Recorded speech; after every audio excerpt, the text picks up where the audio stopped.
Hello, good evening. Welcome to the Pharaoh Art Channel, featuring myself, Pharaoh, and I've got two wonderful guests here tonight, Alexander Adams and Sam Wild, aka the Art Dino. Hi guys. Well, thanks for coming on board. Hi, Pharaoh. Hello, Pharaoh. And I guess the reason why we're here tonight is it's the culmination of a year's worth project I started in June this year, looking at the period of 1920 to 1940, going year by year through the Royal Academy and kind of choosing the best picks. And this is the kind of champion of champions, best of the best piece. So just explain the format, what we're going to be doing tonight. In fact, before that, actually, just some quick shills. Alex, you've got your new book out. Do you want to talk about that? Yes, there's two things that are new out. There is, essentially, yes, I've got the new book, which is How to Start a Dissident Art Movement. And that is available wherever you buy good books and bad books also. You can follow my writing on alexanderadamsart.substack.com. If you want to see some of my older books, my rarer books, including some of my poetry, you can go to alexanderadams.art and you can buy through the website there. Great. And Sam, I know you're working on some screen prints of your Prometheus picture, aren't you? Yeah, so they should be, I'm thinking maybe they'll be finished by the end of the month, so watch out for that. Otherwise, just follow me on Twitter. That's all I've got. Okay, great. I'm going to do a quick plug myself, and then we'll go through the format. I've just got a couple of pieces left from the show that we recently did. I've got a Christ. This was an edition of 7. I've got 2 of these left, 100 quid. I've got my Mephistopheles mask. I've got 1 of those left for 50 quid. And for the big spenders, the eagle is still out there for a plush, three grand. Buy the eagle now. Buy it now. Okay, enough plugging. Let's talk about the format. So, like I said, I've got 8 different sections, 12 different artists. The rules are that I haven't duplicated any artist in any individual section. So for one of the sections, they have to be unique. I think I broke that rule for like one occasion. I've also had to bend the rules about what is a classification of an art type. For example, I've been very loose with... someone's asking where's the Panama Hat? Hat is coming, but he's late. He's told me he is turning up. So keep your eye out, and he'll be joining. So some of the categories are a little bit loose. So give me a bit of slack on that as well. So it's rough thematic, and the aim is going to be we're going to go through. I'm going to talk through the different pieces first, and then have a bit of discussion about some of the ones that the guys liked, and then hopefully have a vote where everyone can say what their favorite piece was and why. And then maybe we might be able to get the champion of champions, because there's artists that are in multiple groups here. Okay, let's kickstart. So the first section is classical. So I've put in anything with a kind of a classical theme, motif, vague background. And I wanted to start off with this very powerful piece by Ernest Proctor here called The Zodiac. This is down in the Tate, although it's not on display. And Proctor, what's interesting about the interwar period is there's a couple of power couples at the time. So you've got the Knights, Laura and Harold Knight, and you've got Ernest and Dodd Proctor. So these guys, he's one of the 2 power couples. And you can see this is kind of classic Proctor, but maybe one of his best pieces, I would say. It is the signs of the zodiac, sort of rotating around in space. We're seeing personified versions of them. And in this very kind of interwar rendering, if you see the introduction video that I did, I kind of talk about what I call kind of sculptural modernism, this idea of an attempt to turn surfaces into planes and not show too much details on them. So it is kind of like there is a classical element to them, but there's also a simplification. So you can see on some of the renderings, that there's no attempt to kind of show too much details, although there's actually quite a lot of detail really on some of the human bodies. But look at the animals, for example, very simplified. They're taking notes. Someone at Proctor's taking notes from the kind of Assyrians, and there's a lot of interest in Egyptians, and you can see that in the lion here as well. So a really lovely piece. You get the kind of circular nature of the stars. I was wondering what the kind of the item in the center was. At first, I thought maybe it was Earth or the moon or something, but it didn't quite ring true. So have a think about that. Okay, this next piece is William Russell Flint's Judgment of Paris. For some reason, the Judgment of Paris is like one of the major classical themes that keeps coming up time and time again during this period.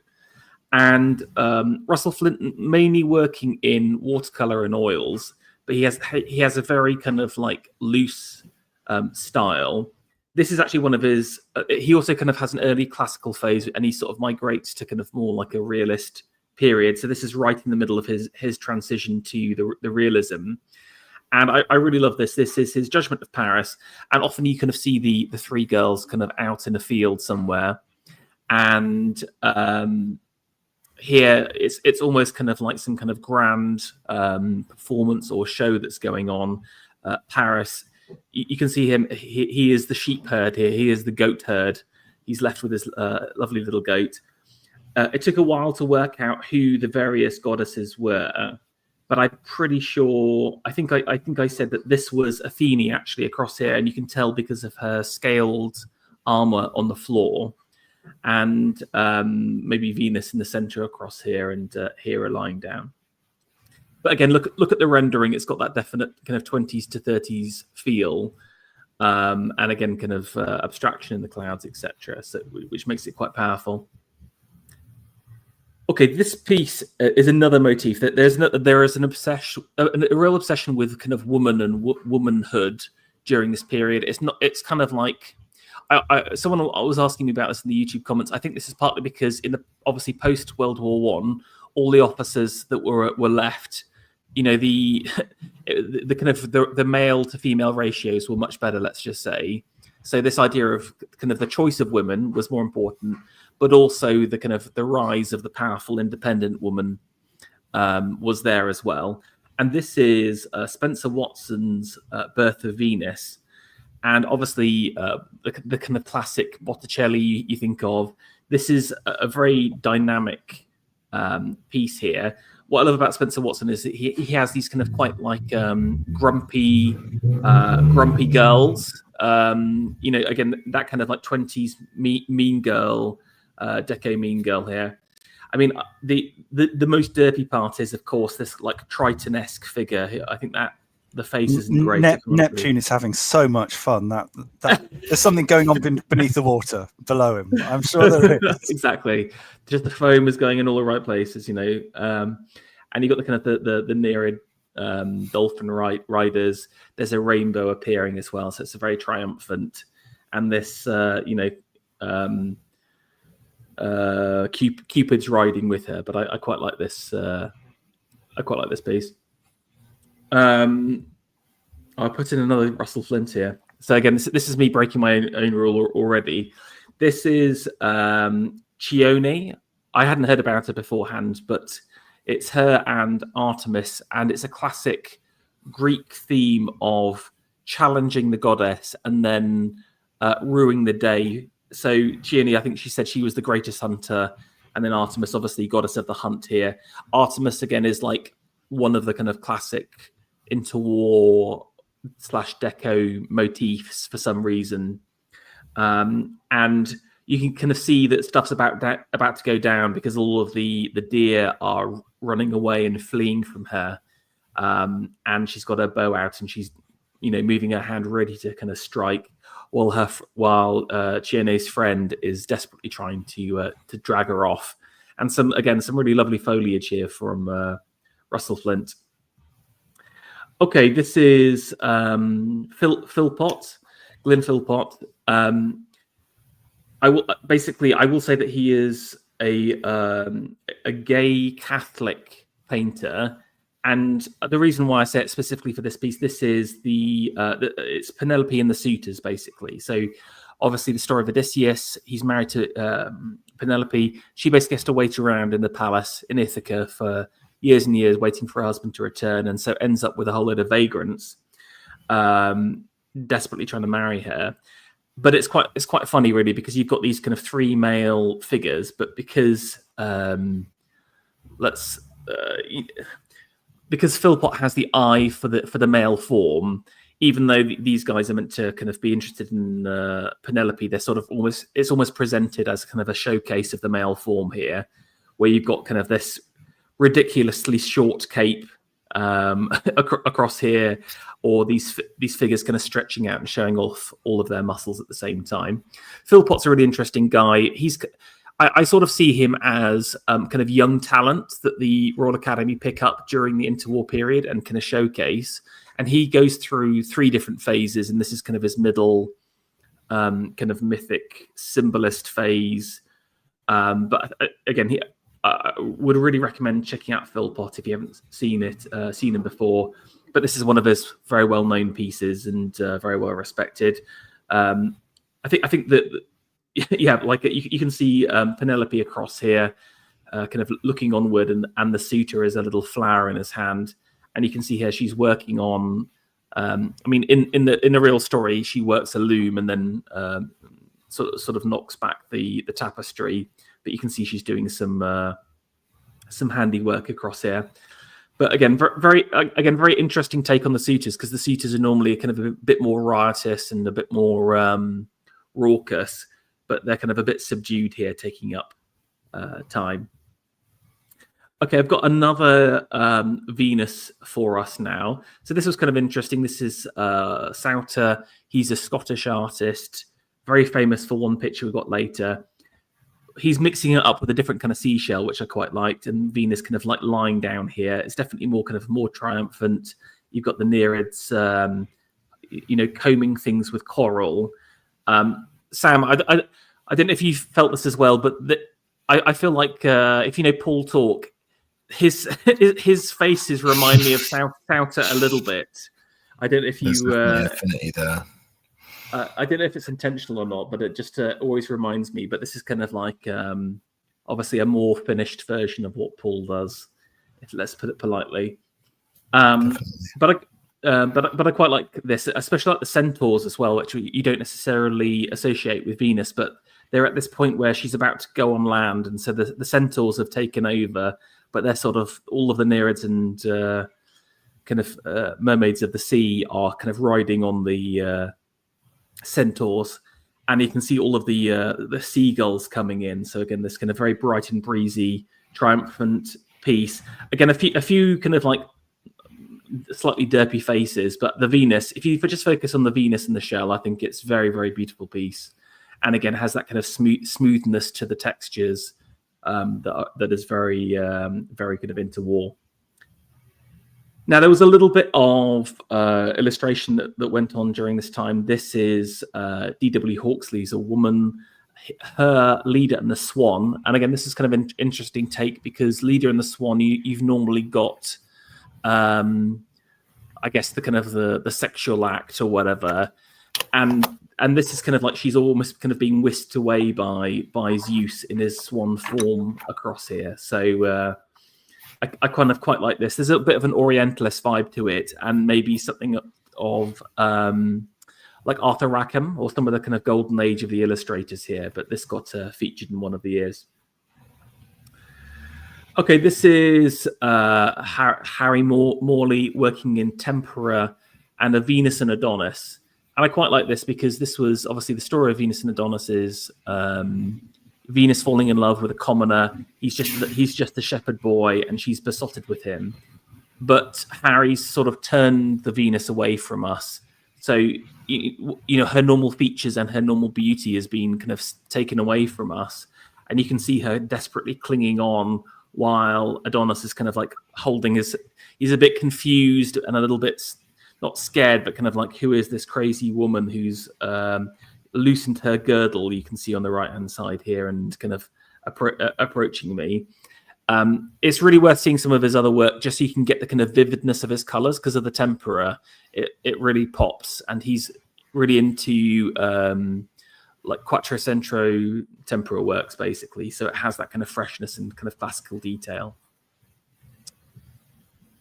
This is something a little bit different. This is Charles Ricketts, who sort of featured in the earlier period of the interwar streams in the 20s. And he sort of takes over. He's a big creative force, and I would say is important in modernizing the RA during the interwar period. He's super into, I've forgotten his name now, Gustave Moreau, the French symbolist painter.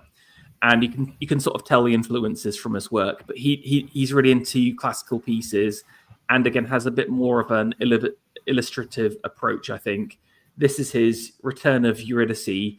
I wanted to, maybe you can solve the mystery of this, because I couldn't quite get this. I'm pretty sure this is the moment where Orpheus brings Eurydice out of the underworld, and you can see Mercury there, who has kind of helped out with that process.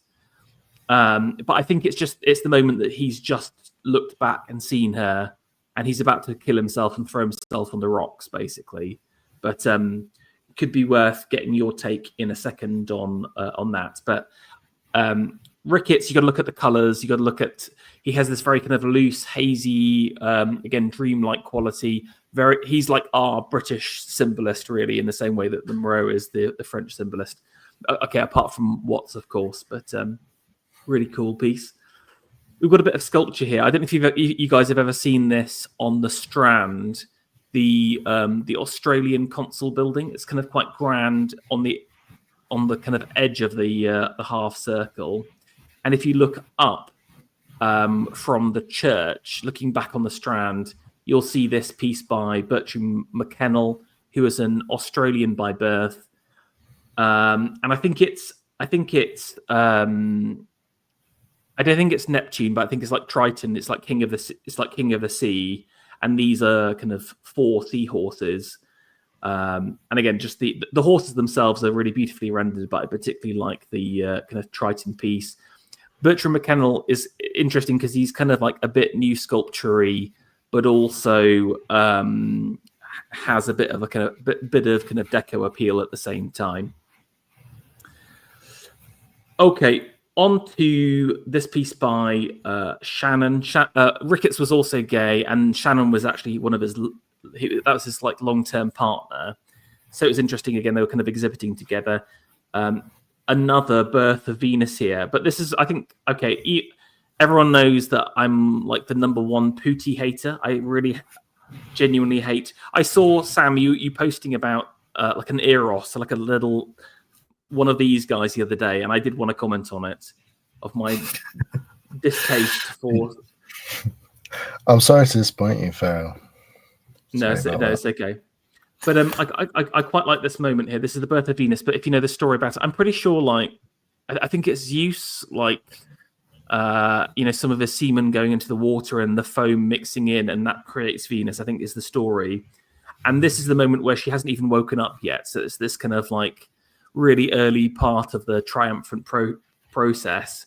Shannon's interesting because he has a very tight color scheme, lots of blues and jewel tones, reds, light pastel colors.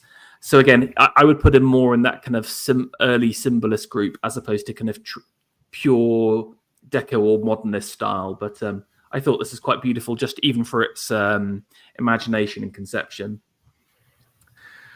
Okay, we've got this piece now from Henry Pegram, Hylas, the story of, I think he's like Hercules' assistant or like Bud, and he basically gets seduced by some sea nymphs and dragged down under the water and killed as part of the Jason and the Argonaut stories here.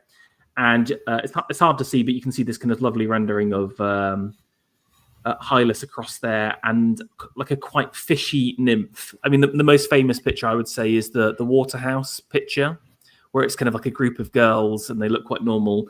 You know, she looks this is much more abductive as opposed to seductive, which is normally done. Also, it's quite funny because they often have these kind of like pouches for the genitalia. You know, there's some of that prudishness still coming through during that time. Okay, we've got something a little bit more modern for you here with Colin Gill.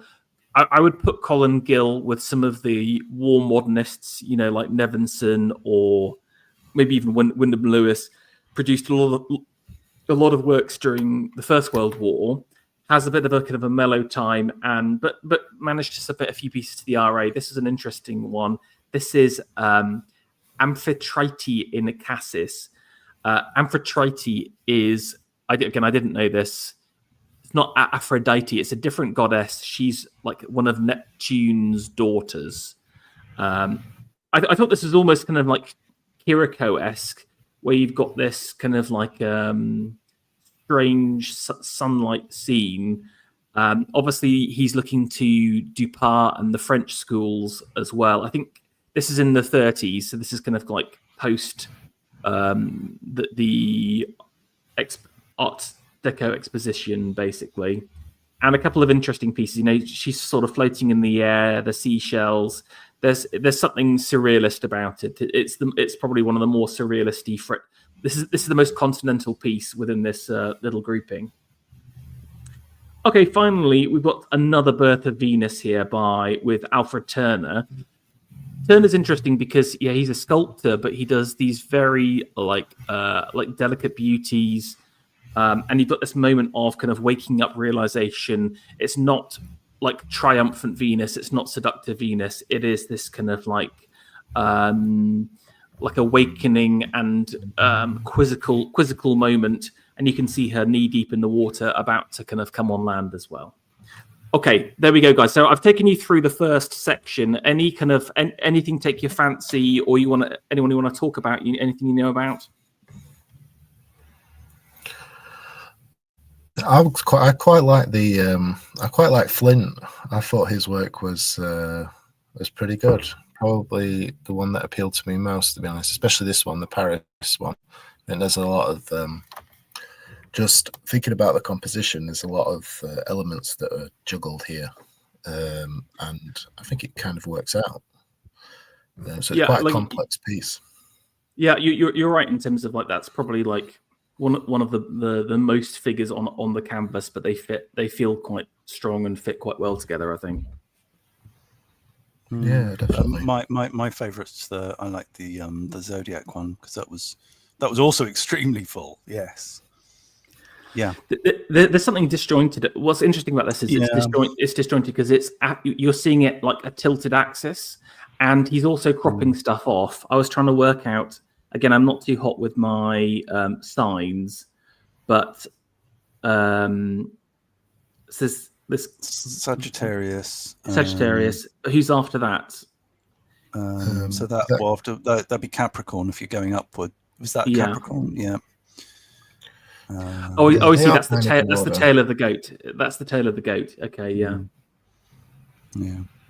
I mean, the lion's a little bit derpy for me. I got to be honest with you. But yeah. But he's doing something stylistically with it, so I appreciate it. And because obviously, like the Zodiac, sort of because I think it dates back to obviously our Greek concept. This is the Greek conception, but it dates back to Ptolemy in Egypt as well. So it is tied into that kind of pre-Bronze Age conceptions as well. So it sort of works stylistically as well. And as you said, Pharaoh, it's there's that Assyrian fashion. Was it coming out at this time, or because there was a huge fad for Assyria and Egyptian art due to the kind of colonial after World War One. Britain and France, obviously, they had a lot of interest in Egypt and Syria and Iraq, and the archaeologists went a bit crazy over there, didn't they? And it was a big influence on Art Deco too. Yeah, I think 100% right. You got to remember that before World War One, a lot of that stuff was locked because of the Ottoman millet system, and obviously that all broke down. You've got the kind of new colonial countries and colonies. Think about Lebanon or whatever. So yeah, you're right. There was a big access archaeologically to those sites, and also there was a lot of digging that went on as well. I think it must have been a very exciting time to dig up the, because have you seen the in the British Museum the section for the city of Yeah. Abraham's city, that was done in the 20s as well. So again, I think you're right, lots of discoveries and interest. And I think what's interesting about art is that it kind of resonates off other pieces.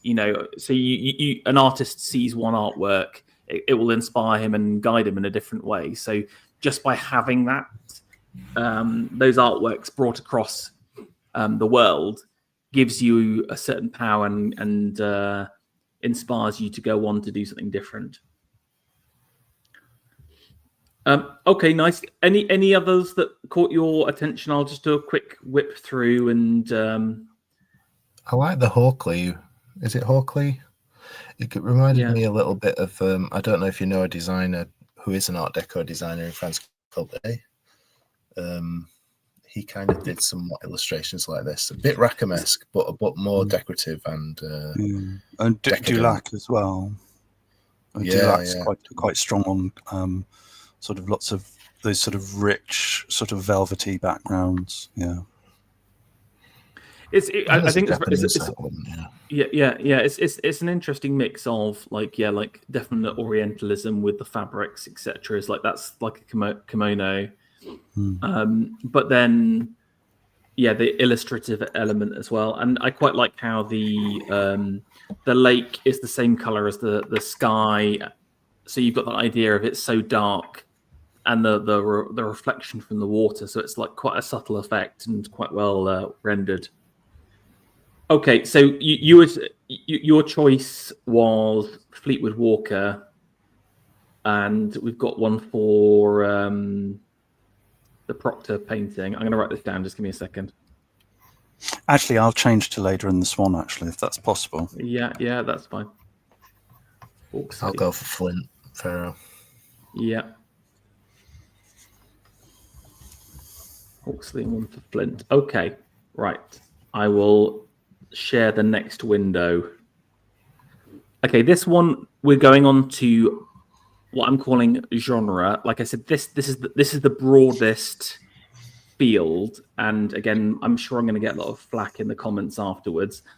What I've basically done is I've included, like, what genre, strictly speaking, is it's your kind of Bruegel paintings, it's your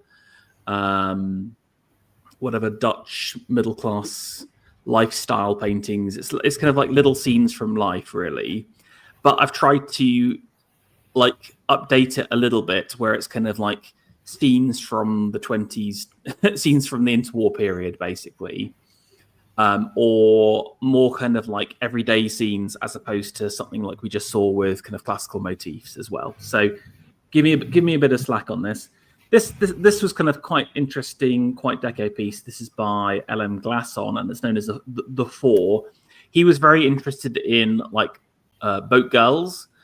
So again, if you think about the Edwardian period, women, it was looked down upon to even ride a bicycle as a woman. And then, following the war, a huge form of emancipation, and there are these kind of groups of young women starting to do sports and activities. And I think it really kind of captured his imagination.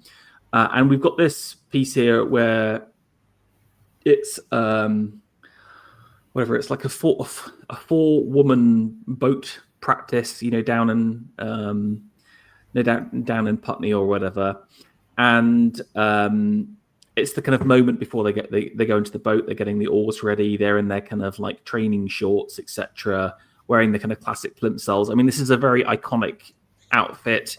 If you've ever seen the kind of like the calisthenics videos of that time, kind of reminds me of that. Couple of interesting things. Again, this is more of like that kind of the French Deco style, certainly in terms of like the rendering.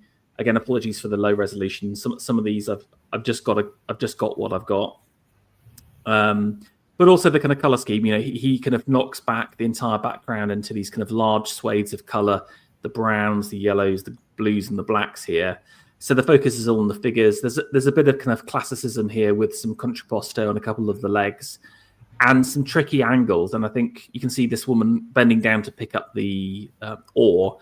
Again, the foreshortening on that's quite hard to do. And I think he just about pulls it off here. So I quite like this. I think the female figure at the back here is quite beautiful. Okay, we've got Stanley Spencer. Spencer, even again, I think everyone forgets just how radical the RA is during this interwar period, and you've got figures like Gill, Stanley Spencer, joining and being lauded. Again, you'd never see that in the Royal Academy of the Edwardian period or the Victorian. They were very straight-laced. When the pre-Raphaelites came about, it took them 10 years to get a single painting in the RA from their kind of initial launch. So it kind of shows you just how unreceptive they were. And their paintings weren't even, I would say, that radical in comparison to what someone like Spencer's doing here. This is called Workman in the House. If you see kind of Spencer's work, it's either like stuff to do with gardens and landscapes. He was kind of very interested in the in nature and naturalism, but also I think he was interested in kind of like working class life. He lived in a very small village, and we've got this scene of workmen in the house, and it looks like they're working on a stove here. So you can see this is a chippy looking down the end, looking at his saw blade across here. You've got the kind of stove worker across there, and then maybe like a mum taking off her shoes and a child putting a peg on her shoes. Spencer, of course, very influenced by the kind of early modernism of the 1910s, but pulled it back to a more realist place. So you can see, yes, you've got things like the twisted perspective. Look at the perspective of the stove versus the ground here. We've got this kind of bending and fisheye element to it. But he still does keep a lot of the kind of strange, chunky quality. So again, look at the form of this man here. He's kind of been turned into various ovals. I mean, for me, Spencer is kind of like hit or miss. I much prefer his kind of like war stuff. Resurrection stuff is way stronger, but this was in there. It was relevant, so I whacked it in there. I think some good colouring in this painting as well. Oh, by the way, I think it's worth mentioning that a big Stanley Spencer exhibition is just about to open in Suffolk. So that will be worth checking out. So that's a big exhibition which is opening next week, I think next weekend, in Sudbury in Suffolk. In Sudbury, at Gainsborough House. Okay, really nice, Matt. I'll go and have to check that out then. Something totally on the opposite spectrum of this is F. Cayley Robinson's Pastoral.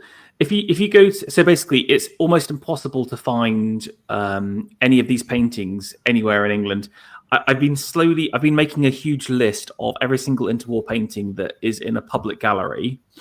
However, I would say from the 5 galleries that I've managed to do the analysis on, the average hit rate's about 10% of what they have versus what's on display. So only 1 in 10 paintings is being shown from this period of time, which obviously I think is a crime. Yeah. This is actually one of the few that we're seeing tonight that you can go and see. It's in the Tate Britain has an interwar room, and it has this in it. It's got about 4 good paintings in the entire room, if I'm honest with you.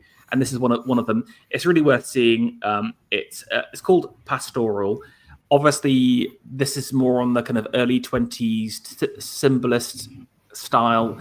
Cayley Robinson was tied into what Ricketts was doing as well, looking to Pouvry, de Cheveners, etc.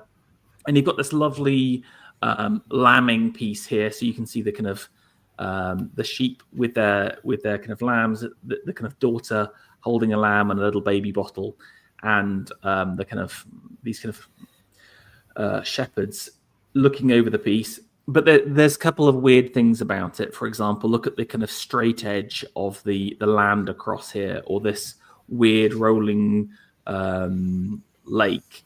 Why are the sheep all by the lake during sunset? The mysterious windmill in the background here. I mean, obviously the rendering here is exquisite. Also, Cayley does a lot of this kind of like structured naturalism. So you can see the kind of verticalism of the beech trees here, and he's sort of forcing them into verticals and horizontals. Really beautiful piece, really well rendered, and really worth checking out. But I couldn't work out what the true meaning of this piece was, but I think there is a hidden subtext. Okay, this is a more standard piece, but it did amuse me, and I did quite like this. This was a Frederick Estwell, and it's called The New Purchase. And this is basically an old Edwardian collector who has bought like a job lot of china, and he's kind of searching through and fixing up various pieces and having a look. So you can see him reassembling this vase at the same time. And I thought this was quite amusing. It's interesting because they're capturing the kind of anachronism of the past in their period. So that it's the 20s looking at the Victorians or the Edwardians, and you can see kind of all of the darkness of these kind of the grand Victorian library, etc. While our man is in this kind of little illuminated cupboard section. You know, something very different again. This is a Sidney Lee. Sidney Lee mainly famous as a landscape painter, but he does spend a bit of time in towns. And I think one of his things he's interested in is rocks and also mankind. And this was a Roman wall that he painted. I think this is in Rome. But he's added all of these like little incidental people. You know, this is the daily goings on of modern Rome in the 20s. And again, I think what's lovely about it is this is kind of like Italy and Rome before the tourists. You know, I think there's something really romantic about thinking about these brilliant. We've almost kind of recognized these places too much, and we've curated and polished them. There is kind of like a roughness to them that Sydney's really managed to capture here. You know, that despite these ruins being 2,000 years old, people are still using them and just carrying about their daily lives. You know, this is how I imagine London's going to look in a couple of hundred years. You know, just people walking through the walls of Buckingham Palace or something like that. Obviously, Sidney has used his great ability of rendering stone here to create one of the most magnificent walls I've ever seen here. All of the little kind of details and nooks and crannies in there. He's shown that kind of derelict nature of it, but also the kind of interest of the town and the people, and you get a feeling of the hubbub, but nothing too much. Again, something very different. Again, this is where I'm really pushing the genre piece here. I thought I'd put this in for remembrance. This is called The Silence by Dolman. Dolman, I would say, is kind of like part of the last wave of PRB adjacent, Pre-Raphaelite Brotherhood adjacent painters. He does a lot of the kind of here's some knights or some kind of historical people. But for this, I think he did this in 1920, and obviously this is the cenotaph here. And it's one of the first moments of silence after Lucian's cenotaph was created. And I think it's just such a beautiful piece in terms of capturing the pathos of remembrance, but also the kind of infinite quality and the almost mystical moment that is created. So you can see, just look at all of the hats down here, but they sort of go off into the distance. Again, if you know Whitehall at all, there's not enough space for this many people. So he's taken artistic liberties here, but he's created this kind of mythic shared moment of existence between everyone who's doing a remembrance in the country at the same time. So I thought it was a very, very powerful piece, very somber. And again, like, I think, sorry to get too political here, one of my criticisms of remembrance today is that there's almost too much pageantry. There's too many poppies. There's something self-referential and almost pastiche about modern remembrance. But if you look here, there is none of that here. It's just stripped back. It's just the people having that moment of silence. You know, it's not about let's all put a wreath down, etc. I don't know. I think there's something very simple and subtle and beautiful about it, and very powerful. Okay, we've got a piece by Rex Whistler. I would again, he's sort of like a one-off, really. You know, what's he doing in this time? Very anachronistic. He's kind of like, imagine if Gainsborough got transported into the 20s and wanted to do kind of these kind of big classical pieces. This is Elizabeth and Valerian Wellesley. So again, it's kind of like an aristo couple. He often sort of just hung around with the aristocratic set. Did lots of trick of the eye paintings for like the interiors of houses, etc.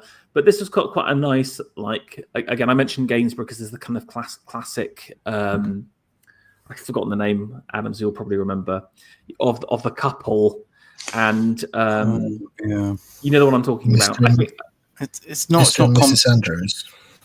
Yeah, but there's a name for it, isn't it? It's not a conversation piece. It's something else. Yeah, I know what you mean. Yeah. But I think he's kind of harking back to that. But obviously with some of that kind of deco, like interwar rendering of the skin. One kind of, I would say, other kind of note and feature of this period is like a hyperrealism in some of the in naturalism. So, for example, and that's the opposite of Gainsborough. If you look at Gainsborough, he is very similar to Constable, really. Very kind of sloppy, very light, very impressionistic. While look at the detail that Rex has put into these lovely trees rendering in the background, or the kind of the delicate clouds, or all of the foliage around here. Everything is very particular and marked out. But there is a kind of an ominous feel to this painting, I think. And if you know anything about Rex's life, he predicted his own death and then died in the Second World War in a tank. So I think there's a real dark vein to all of his work. And actually, if you've ever been to the Tate Britain, one of his most beautiful fresco paintings has basically been, sorry to be rude, has basically been shat on in the most spectacular way with the most passive-aggressive, hateful video installation I've ever seen in my life. I literally, it's genuinely disgusting to look at. What we should explain that it was officially cancelled by an activist group during lockdown, who said basically, well, you know, anyway, it doesn't matter what they said, and it was actually shut away, but they had a weird problem, of course, because it was in the refectory.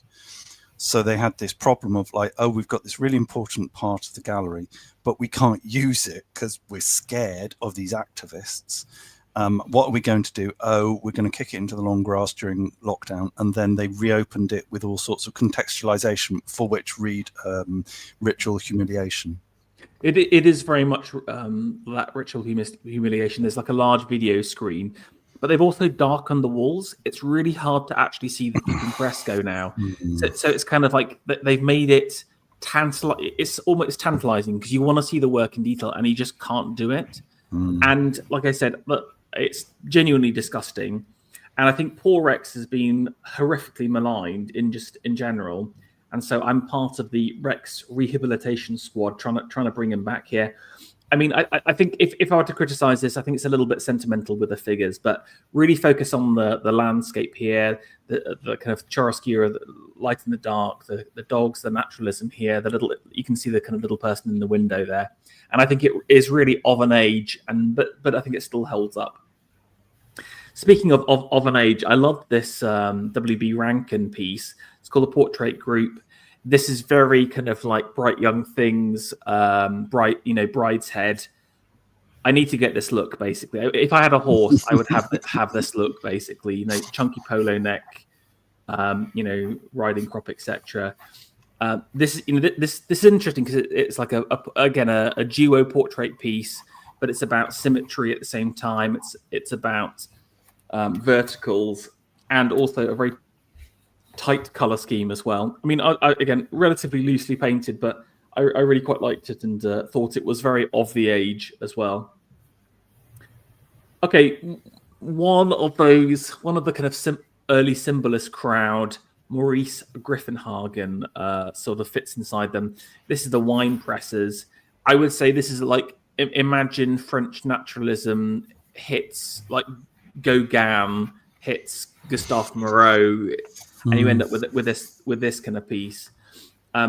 You sort of have to see the color of Maurice's work. He has these, again. I don't think he paints in tempera, but it has really rich values in it, and also very 14th century Italian Renaissance color schemes tied to kind of blues and reds. So it's very, very vivid at the same time. But again, I quite liked these like quite chunky wine presses. Like look at the calves on these girls here. That they're spending all of their days squishing down grapes here, and then there's lovely kind of incidental naturalism in the background here. So quite a charming piece, I thought. Okay, I mentioned the power couples, the Knight family. Laura is now known as like the kind of the bigger of the two, and we'll see some of her works later. She actually I think she was like the first woman elected to the RA or something like that. But poor Harold. So poor Harold. Yeah. So strictly speaking, there were two founder members. It was one of them was Angelica Kaufman, and then there was another one. But yeah, she was the first one to be elected after those initial ones. So yeah, like the first in over 100 years. Yeah.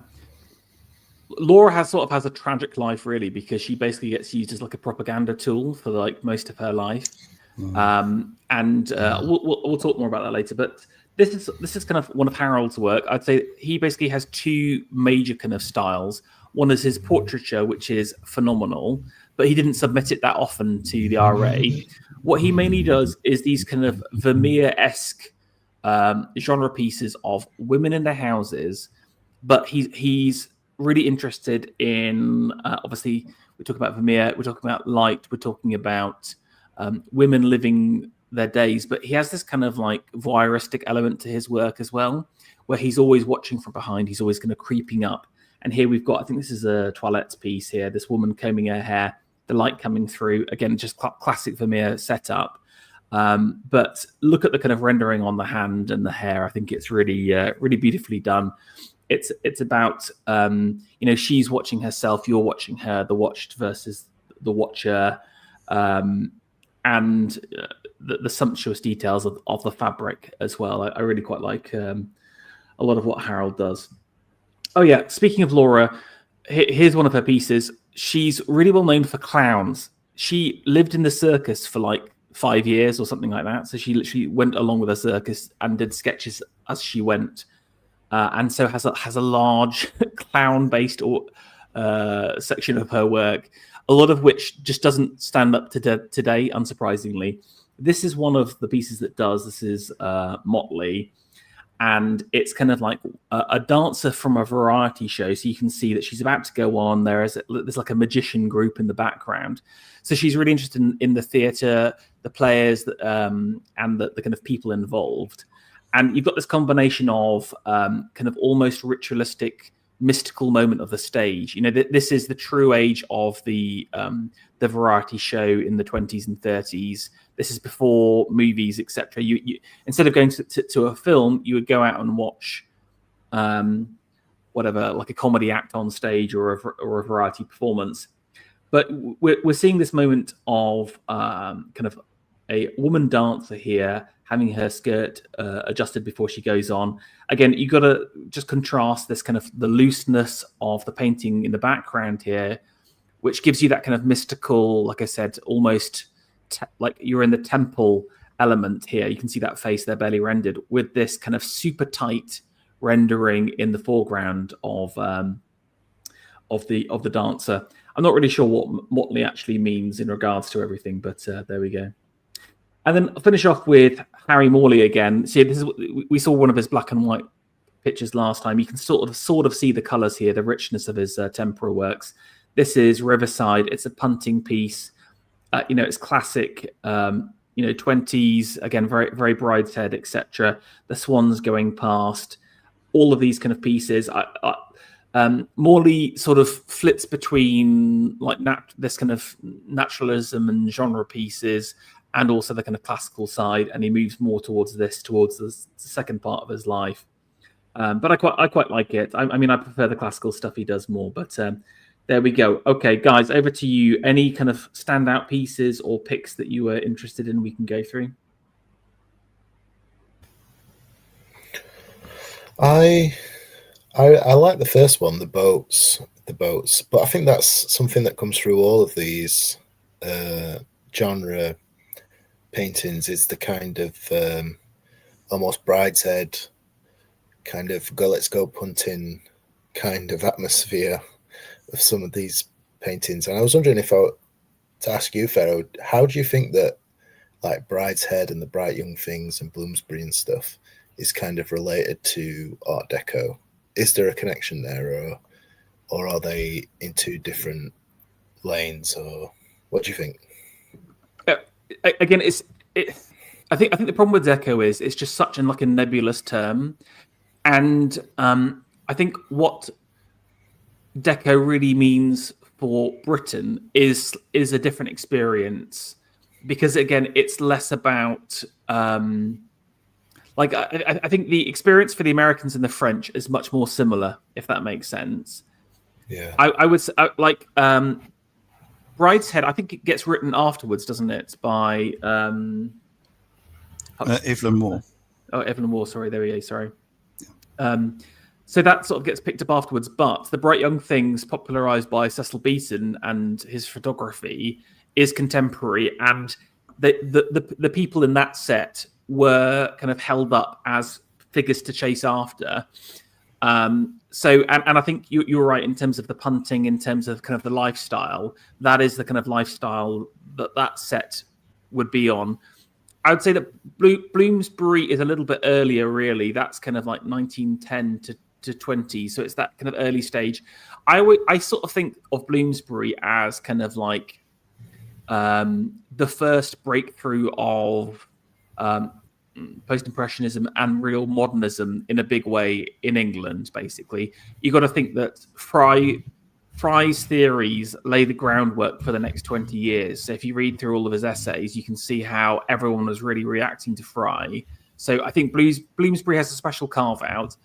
I think the irony with Bloomsbury, though, that outside of Grant, there isn't a real great, I wouldn't say like a top tier painting within the whole of Bloomsbury, if I'm being brutally honest with you. While apart from Grant, who I think does achieve that with some of his bigger mural and mosaic works, etc. But I think all of these RA paintings are way better than what Bloomsbury did. But you wouldn't have any of this without Bloomsbury, if that makes sense. They sort of cracked the wall and let stuff through. So hopefully that answers that question. My observation on that point is I think that in my recent book, How to Start a Dissident Art Movement, I noticed the difference between Anglo-futurism and American futurism, national futurism, as it is now. And I would say the same applies in Art Deco, because what I noted was the American version of national futurism is super technology focused, super forward facing, super aggressive and energy and full of movement. And the Anglo version is quite restrained and quaint and backward looking. And I would say it's the same for Art Deco to a degree, that when you see Art Deco in British context, it's very much related to social scenes. It's to do with sort of just a little bit to do with new types of clothing, few sporting events. You got the print makers, the lino print makers, and they're doing sort of underground scenes, the tube. But basically, it's not terribly machine focused, and so I would say that's one of the main differences there. There's always Go on, Sam. Sorry, Farrell. There's always, I think, within English art, within the English character itself, there's always a pastoral element. I mean, if you look at Whistler's, not Whistler, Rex Whistler, his work, who is a reactionary, but he can.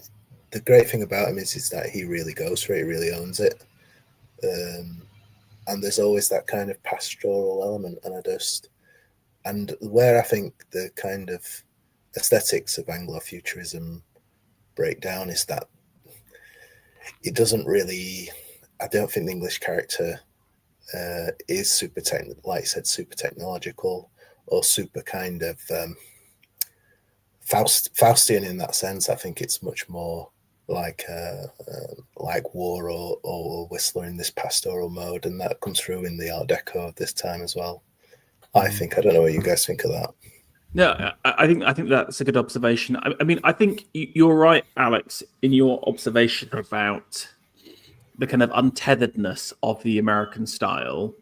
But I would say that I feel like we underplay the vitality during this period. And everyone thinks, oh, like Empire is flagging at this time. And it's like, it just genuinely isn't. It's so vital and so interesting. If you look up the Empire exhibition of 28, for example, the one that literally kind of created Wembley, put Wembley on the mark, on the map. If you see it culturally in terms of the artists they're using, in terms of the art that was created, it's absolutely wild. You know, there's some of the greatest sculpture of the period. If you look at if you just search for Empire Exhibition Lions, for example, they're very strong, very vital, very. But you're right, they're not like loosed on the world, and they're not tied to the machine. It is still kind of grounded in the past. It is kind of like it's like a small revolution is how I would say it. Yes, it's still punting on the Thames, but it's there's women rowing past at the same time. So incremental revolution. Yes, there we go. That's a good. You can keep that. You should put that in the next book there. Right, Adams, you need to choose your piece. Yep, my piece is the night picture of the woman. You're right to point out this was the high point of Vermeer. Becoming very popular. This was when Van Meegeren started forging Vermeer. So this was when the prices were going through the roof. And you've also got artists like Wilhelm Hammershøi, the Danish painter, great painter who does very similar things. So yeah, this is completely of the period, and it's a good call, and I think it's a very attractive picture. Okay, nice. Right, on to round number 3, and that is going to be landscapes. Right, let me just share my screen.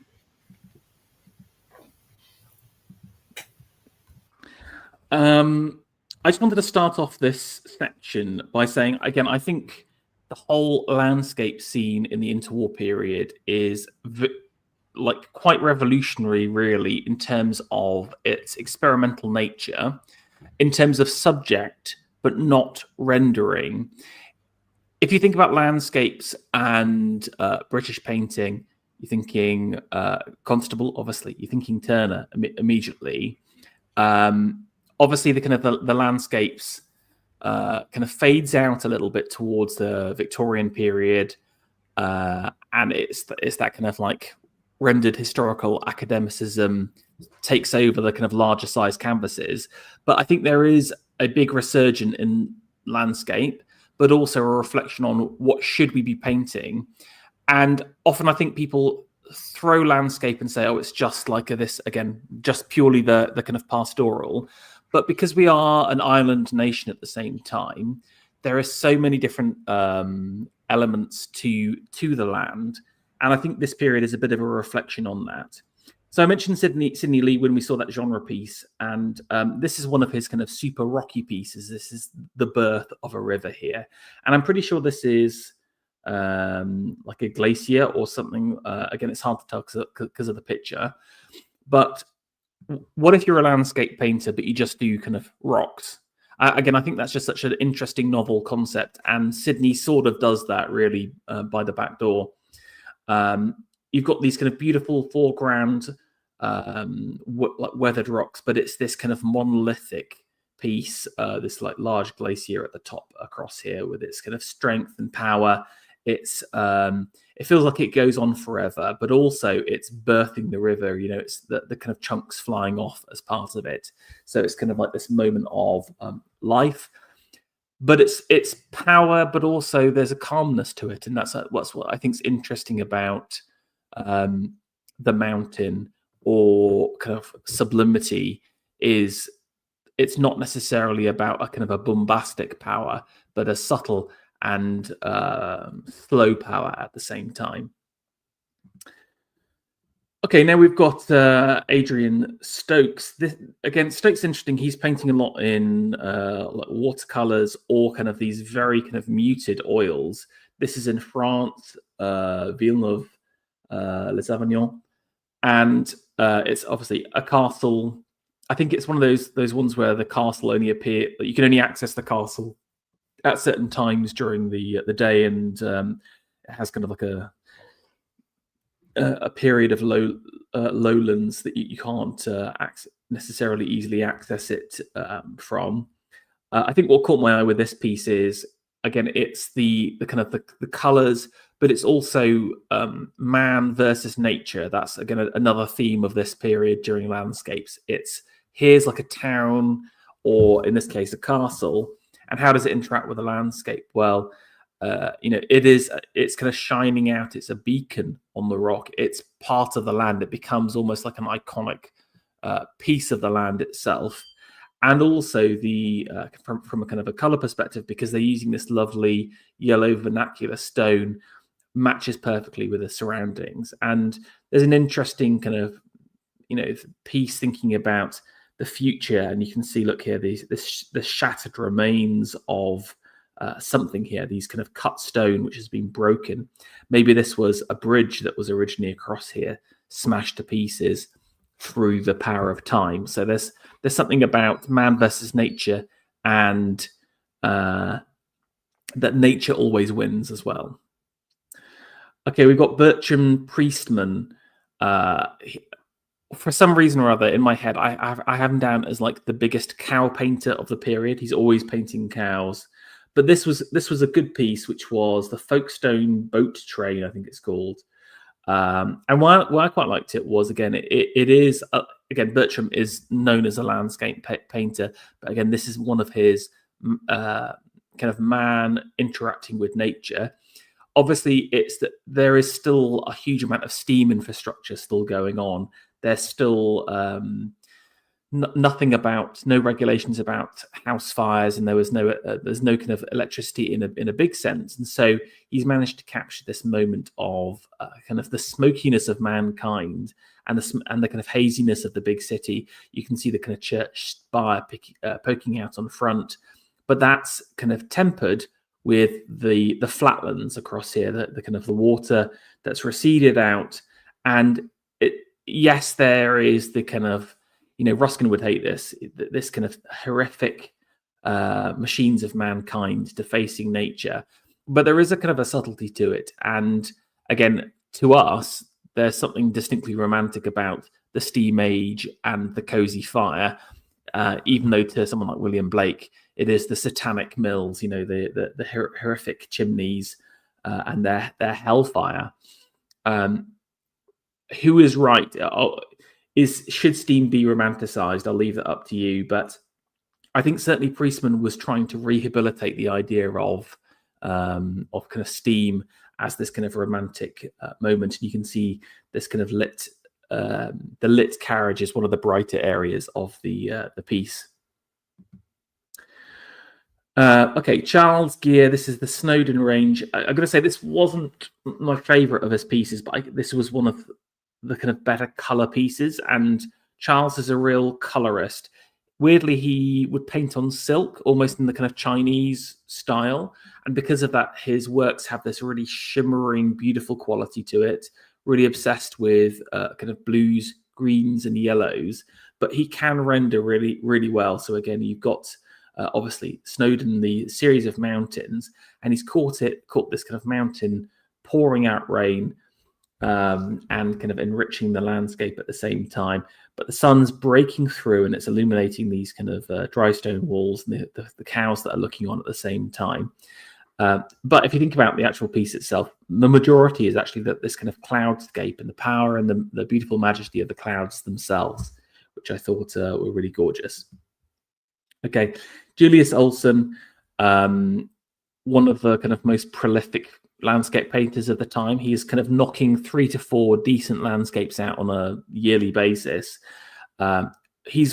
he is kind of like one of the fathers of the kind of Cornish school, and what are they called again? There's a specific Cornish school. I've already forgotten it. I'm sorry. It will come to me later. But is it Newlyn? No. Is it St Ives? It was the St Ives. There we go. Yes, yeah. I think he's based in St Ives, and sort of starts that kind of move across to Cornwall. And I think the Proctors end up in Cornwall as well. Randomly, there's like a church that they did together, so they created a little artistic community out in Cornwall. I think the Knights also spent time down there as well. I think that was mainly Newlyn. Yeah. Okay, interesting. Alton's interesting. I mean, I would say that he does become a bit samey with his works. That's why I kind of constantly criticize him on the streams. He has a very kind of impressionistic quality. He's using a lot of texture at the same time, but his works do have like a very captivating quality. There's a lot of variance in quality as well. I mean, I again regret going for a black and white one because some of his colors are very, very powerful, but this is a lovely cove. He's also really interested in mainly the sea and the sea's interaction with the land. So again, like what if we do landscape, but it's just the sea, for example? Again, this is in my mind, subject-wise, very experimental. But he's also interested in things like the moon and lighthouses and how light and sunrises, etc. So it's about the interaction between the kind of light sources and the land as well. This is a piece by Maxwell Armfield, the Blue Pool. Again, this is another watercolor, similar to Gear in some of his tones. But again, sorry for the low quality of this. But there is something fantastical about it. It reminds me a little bit of kind of like 70s fantasy work as well, done in the 30s. There's a little kind of unicorn and Maxfield Parrish as well. Yeah, exactly.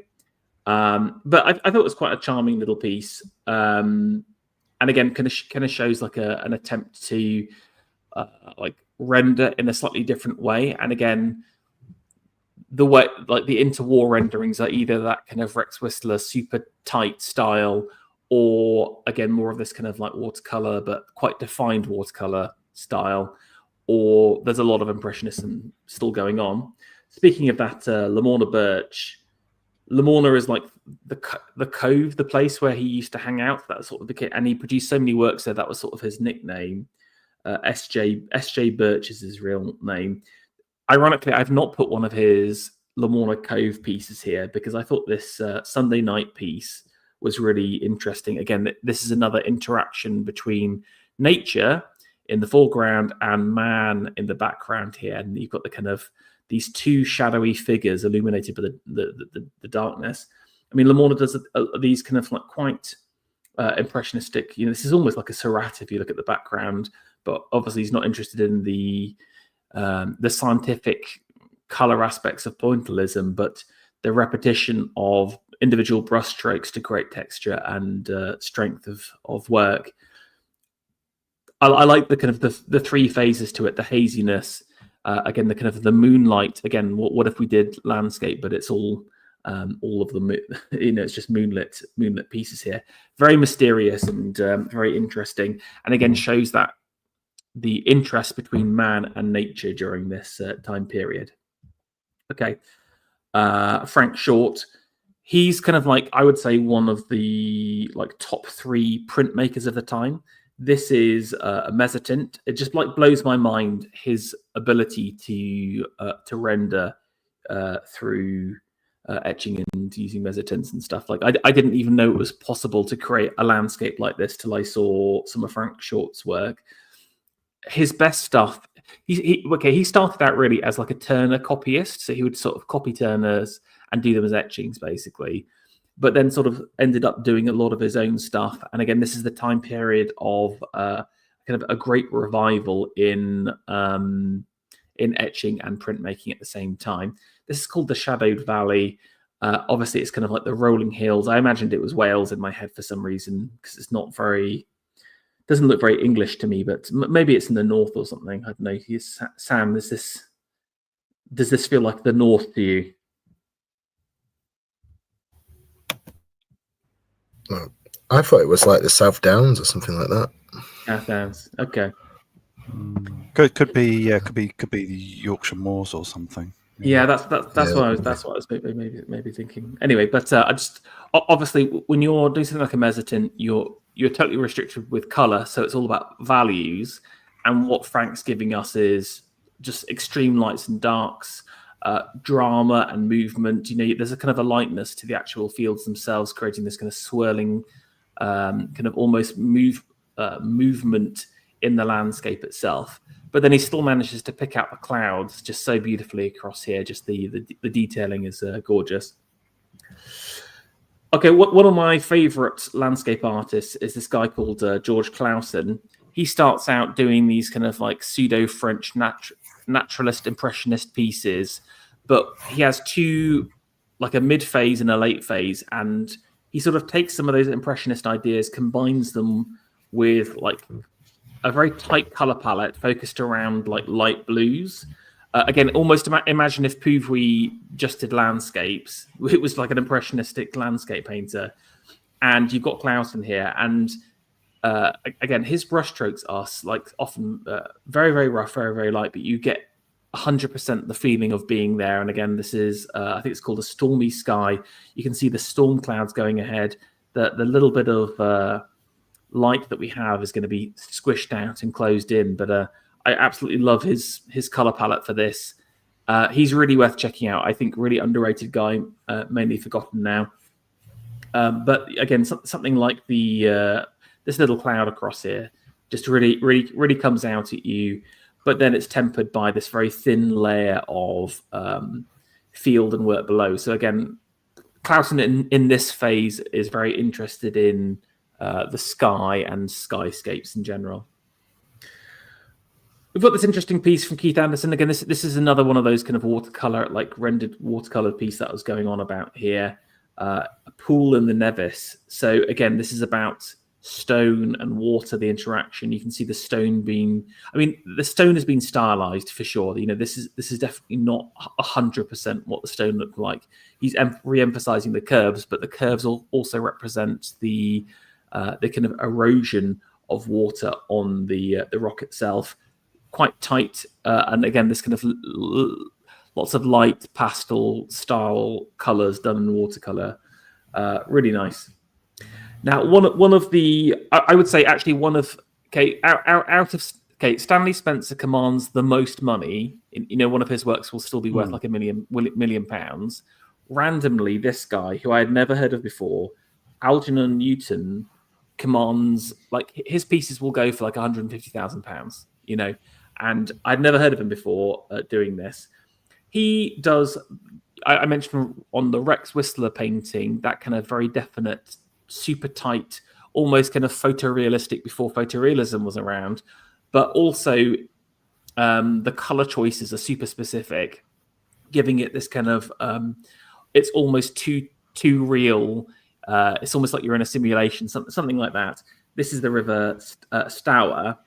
And again, I think it sort of sums up what Algernon was doing. Basically, look at the super detailed rendering. This is the opposite end to what Turner and Constable were doing, but again, it is distinctly English and British at the same time.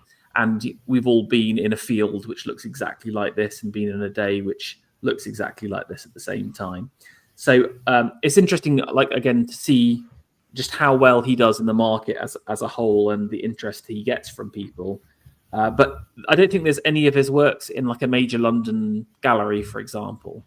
But he has a very definite style, and his pieces are quite large, so maybe that's why. But I'm a quite big fan of what he does.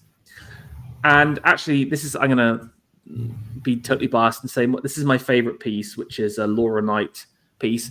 Laura's annoyingly talented, where she can switch between multiple styles and genres and still do a great job. She did a couple of landscapes, and this is her best. This is Harvest, and it's basically, again, another English pastoral. It's sort of unique in the fact it's not really impressionistic, but it has this kind of haziness to it. You can see again the satanic mills in the background, the steam engines going, but then the rendering of the donkeys, for example, is quite tight as well. So it's that interesting, this is what Laura was doing with Motley. Certain parts are there's a lot of time and attention placed on them, and it's the moment of rest after the harvest, and you can see all of the wheats being gathered up into their bundles. And again, this is pre-mechanization, so this has all been hand scythed by the community, and it's something about the future as well, because this is the past here. These fields and the donkeys, these are about to be eclipsed by the trio of steam that is coming in and sweeping away the countryside and mechanizing it and changing it. So again, Alex, going back to your point about the American love of the American deco is the love of the machine. Well, I think interwar Britain is like, it recognizes the machine, but it kind of fears it at the same time, because a lot of them are still living in the post-Ruskin, William Morris arts and crafts mentality, really. And that they would prefer craft to mass manufacturing, while interestingly there's the German, French, American axis. Again, thinking about the Bauhaus, which started in the 20s, really, which is focused on industrial design and mass manufacturing. Anyway, right, over to you guys. What's your any thoughts? Any picks? Anything you liked? I like the Stokes landscape. Did you find out much about Stokes through your little research, Ferro? Because I came across him as a writer originally. Because he basically post Second World War sort of hangs up his brush, really, and then is regarded, I would say, as like the last significant aesthetic writer in Britain since like Norman Reed or Fry, So, and he has quite like a famous trio of books, doesn't he? Basically. Yeah, I think he wrote about sculpture though as well, which is interesting given the stone masonry in this piece, because I think he makes a difference between carving and molding, and something to do with psychoanalysis or something like that. I can't really remember, but it's interesting to see his actual work. And I thought this was a really nice piece. But I was charmed by the Folkestone train one as well, because I do love a good steam engine. This one? The steam engines were still on the tracks in the 1960s, thanks to our elite's complete incompetence. But I think there's something quite charming about the steam engine. There's something kind of based about steam engines, to be honest. So that kind of really the charm me. It's probably not the most innovative landscape, but sometimes, it's not always about that. Nice, thank you. Okay, Adams, anything? For me, I'd go for that really strongly coloured landscape near the end. The sort of that's quite that would Which one? The river view.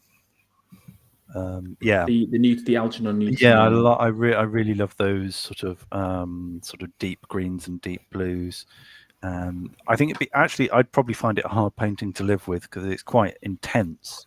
But I think it's beautifully executed. By the way, I should mention Olsen's really quite a good painter. If you get a chance to see his work, I saw some of his work recently in Newcastle, and he's an extremely skilled painter. So I don't know about his repetition because I've not seen him in en masse, as it were. But if you get a chance to see his work, pay attention to it because it's really good stuff. I mean, I wouldn't. I'm just being a bit mean because I'm always favour the rendered over the more impressionistic, and Olsen's more of that impressionistic style anyway. He is also just like so prolific in the fact that every single year he would produce like 4 to 5 works that would all be featured. But actually, I'm a big fan of that really because it means he's accessible. You can pick up an Olsen for like £1,000, which obviously is expensive, but it's achievable if you saved up a bit of cash over a couple of months. Do you know what I'm saying? So everyone listening to this stream should buy an Olsen this year. Save up your Christmas money, or you can save up that 3 of those, and you could get one of your Eagles. They could do that as well, but you got to respect. You got to buy the new art, but you got to respect the old at the same time. Alex, that's what I'm. Okay, nice. Let's move on to the next section. How are you guys doing? How are you feeling? Oh, you've got some surprises there, and you've done a lot of research on these painters who are not super easy to research because they're not part of the mainstream of the modernist narrative. So it's really nice to hear about them. Yeah, I mean, as you said, sorry, go as you said, Pharaoh, the actual museums and galleries of this country are hiding these pieces away from the public. So it is you're doing some really important work in kind of digging this stuff out. Also, to be fair, they do have a lot more stuff than they can display, but there is a definite prejudice against this work. So you're both correct. Yeah. I'm almost of the opinion that, again, if I was the guy in charge, there needs to be like an interwar gallery in London is what I would, and then they could just dump all the works in there, and I can guarantee they would have like instant sellout shows. Obviously, they would need to hire the three of us curated, obviously. Just on the narrative thing, Alex, I think you're so right, because we're sort of living the story of art in our age. The interwar period is the period of like French avant-garde art. It's the story of surrealism, also French, and it's maybe the story of early Henry Moore and some of the extreme modernists. And if you're lucky, for like Flying Bloomsbury would also get a bit of a mention. That's the kind of the general story that's taught nowadays. And all of this stuff is basically totally and utterly discounted because it doesn't fit within the system of progress. Because this isn't really like the art of progress, so to speak, I would say. I mean, I think it is new, it's vital, it's fresh. But they're taking old stuff or old ideas and adapting and twisting them and saying, what if we did this? What if we did that? While whatever the art of the surrealists is, it's a focus on total novelty and revolution, really. So that's why it fits that narrative. And then, this stuff sort of falls beside the wayside, even though, again, like please, I think everyone should just go to the Tate Britain and see their interwar room and see some of the names that are mentioned on the stream. Like I said, there's 4 or 5 good paintings there of the guys that I mentioned, and then see the stuff they try and show and force upon you, and the quality just isn't there. Anyway, right, let's go on to our next section. And sorry, go on. Sorry, Farah, I was just about to say, I agree with you. There's a kind of art historiographical kind of narrative that we're all taught, and which was kind of founded in New York and Paris, which I think has got to fall apart at some point. Just like there's a kind of boomer truth regime, there's a kind of avant-garde art history regime that we're all taught, which kind of tells us what's relevant and what's not. And within that paradigm, people like Rex Whistler or Olsen or people that aren't relevant. And I think we need to just get beyond that, to be honest. Yeah, exactly. Alex, I'm looking at you. You need to actually call it the Boomer Truth regime and steal the book title from AA before he actually finishes his own book. He's not. He said he's practically not going to write it now. He said he's sort of like he's such a grump. He's gone left wing. You say he's talking about Marxist economics now all the time. But I think there's something interesting there, and I don't know.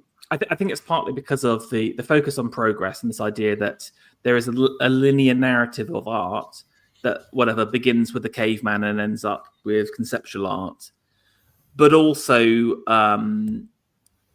it's kind of like the right-on guys of this. We're sort of living in the world of the 60s and 70s, really, in the fact that the right-on professors of the art world of that period said, "Oh, I like Henry Moore, I like Hepworth." So that's the story we're going to tell. And for some reason or other, it's just stuck since then. So, but yeah, it needs to be challenged and destroyed. And the true prominence of academic art during the interwar period needs to be brought back. Okay, on to next chapter. We're doing mythic painting now. Now, what does mythic mean? Well, it means whatever I want it to mean. However, Ruskin is, I would say, he does a book on the art of England, and then basically identifies the Pre-Raphaelite Brotherhood group as one set. He identifies the academic painters of Leighton and other RA members as another, but he has a third section called the Mythic Painters, and all he puts in there is G.F. Watts, which is a bit cheeky, really. But he does really predict the symbolist movement. He does predict some elements of surrealism, really, if you read that chapter. And so I've got a section on what I call mythic art. It is the art of the allegory. It is the art of mystery, of the symbol, of symbolism. So it's trying to hit some of those points and explore some of that stuff. So again, this is the most fluffy section. Apologies. This is F. Cayley Robinson here, called Youth. This is one of his first RA pieces, very similar to his other. He did the Shepherd, the Lambing piece here. Now, you may be familiar with the pose of this figure here. Well, he's taken it straight from Rodin's L'Age. What was it? Is it Doll? No. It's the Age of Bronze. I can't remember what the French is. Yeah, I couldn't remember what the French word is. You've got to say the French. It's more fancy. But again, this is kind of interesting. That there's a few kind of Pouvoiry elements to it in terms of the rendering in the background. And again, you can see these beautiful trees, which are very very unique to Cayley here. They've kind of been like hyper. There's almost a graphic element to them, but he's also kind of stretched them up. It's about verticalism. It's about spring arriving, the first buds in the trees, and also mankind kind of breaking through. And interestingly, there is quite a lot of optimistic painting after the First World War. Yes, I think a lot of the war artists were very, very negative, obviously, about the war, but in general, outside of that, there was a lot of thoughts about newness and new beginnings. And this piece by Youth tried to kind of show that this was the new man that was coming through following the First World War.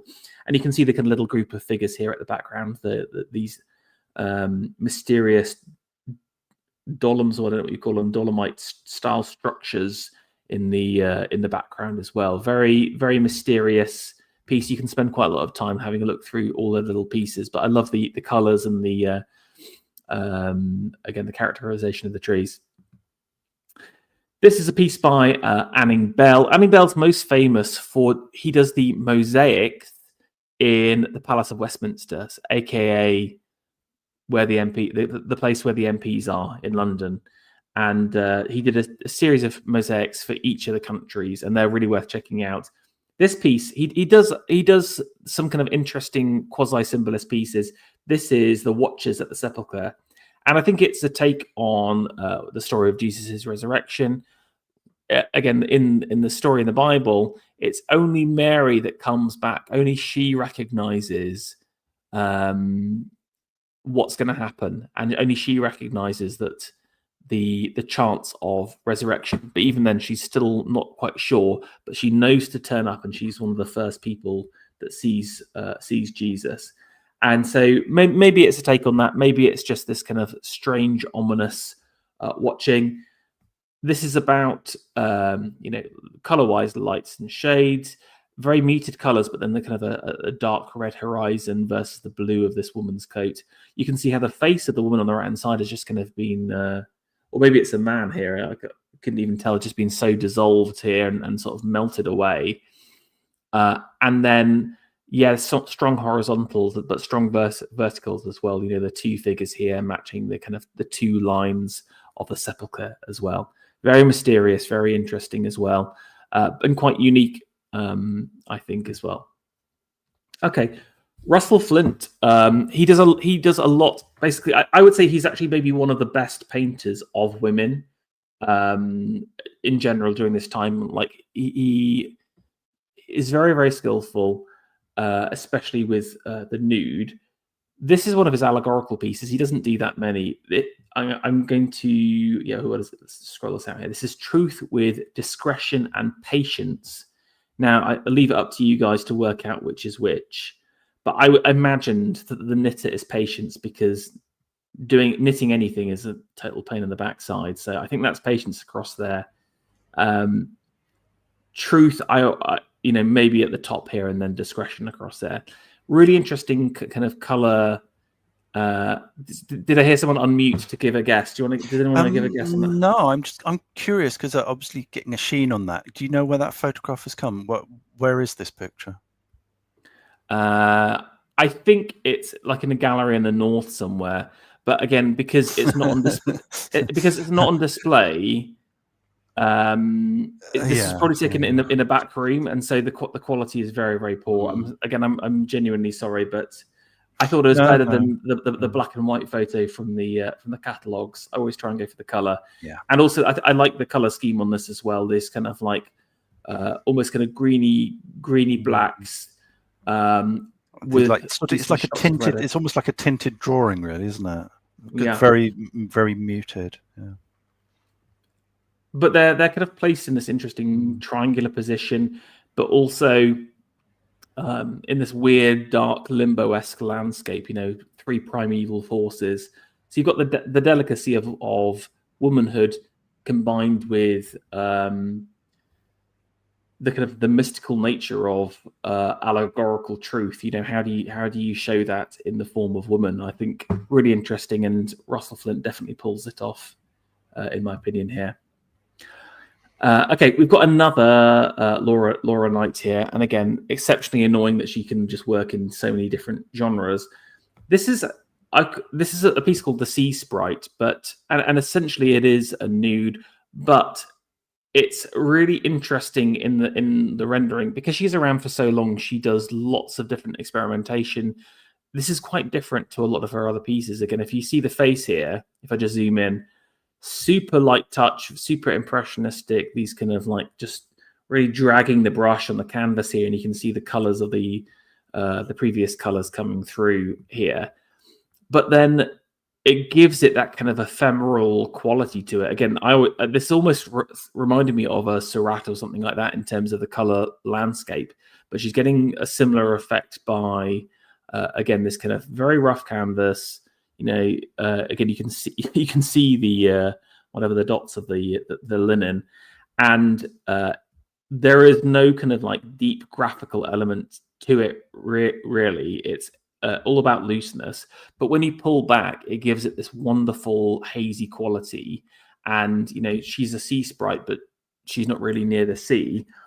But the sprightly nature of her is caused by her rendering at the same time. So this is very different to what Laura normally does, but I think a really beautiful piece by her.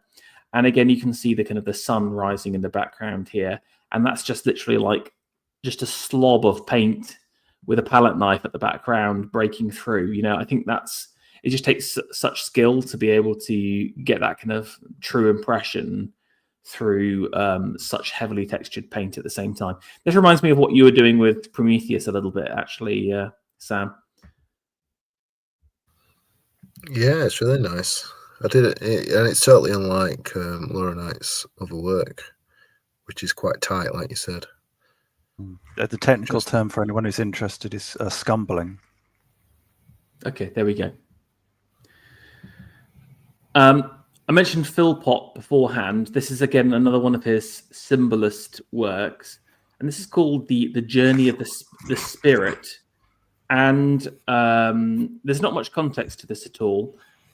It's three almost kind of gigantic figures walking through some kind of rocky, limbo-esque landscape here. And you can see the kind of the fuzziness of the clouds behind them. But they seem to me to be almost like giants because they're up in the clouds. They're not normal men. I don't know, there was something Nietzschean about this or whatever, whatever. The journey of the spirit seems very like Germanic influence. But I thought a really brilliant piece and very, very, very novel. Philpott does a lot of these kind of interesting symbolic pieces in his middle period. The color scheme as well, it's yellows, greens, blacks, and reds here, giving it that kind of otherworldly, creepy quality at the same time. Where are the spirits off to? What's their endpoint? Is this a walk of the spirits to the underworld, or is it a kind of a stroll through limbo till they kind of break through to heaven? Who knows? There's something a little bit more whimsical here from Harold Speed. Harold Speed is actually most well known from a very famous treatise on drawing that he did. For some reason or another, it's very often like sold in bookshops today. You know, when the publishers do like a modern reprint, the kind of Indian reprint style. They're like Dover Classics. Yes, yeah, exactly. Everything out of copyright, in other words. Yeah, exactly. So, because Speed wrote that in like the 20s, so it's like whatever artist life plus 40 years. It's been around and it was quite popular. But Speed does these really beautiful renderings. Like, unsurprisingly, the drawing master can draw quite well. But this is one of his more kind of surreal mythic qualities. The Vale of Luther, I can't even say it. It's not actually a classical motif. It is a kind of a mysterious place. And I've read a few pieces about him talking about it, and he imagined it as this kind of beautiful veil. And you've got this, you know, truly wonderfully rendered figure down across here.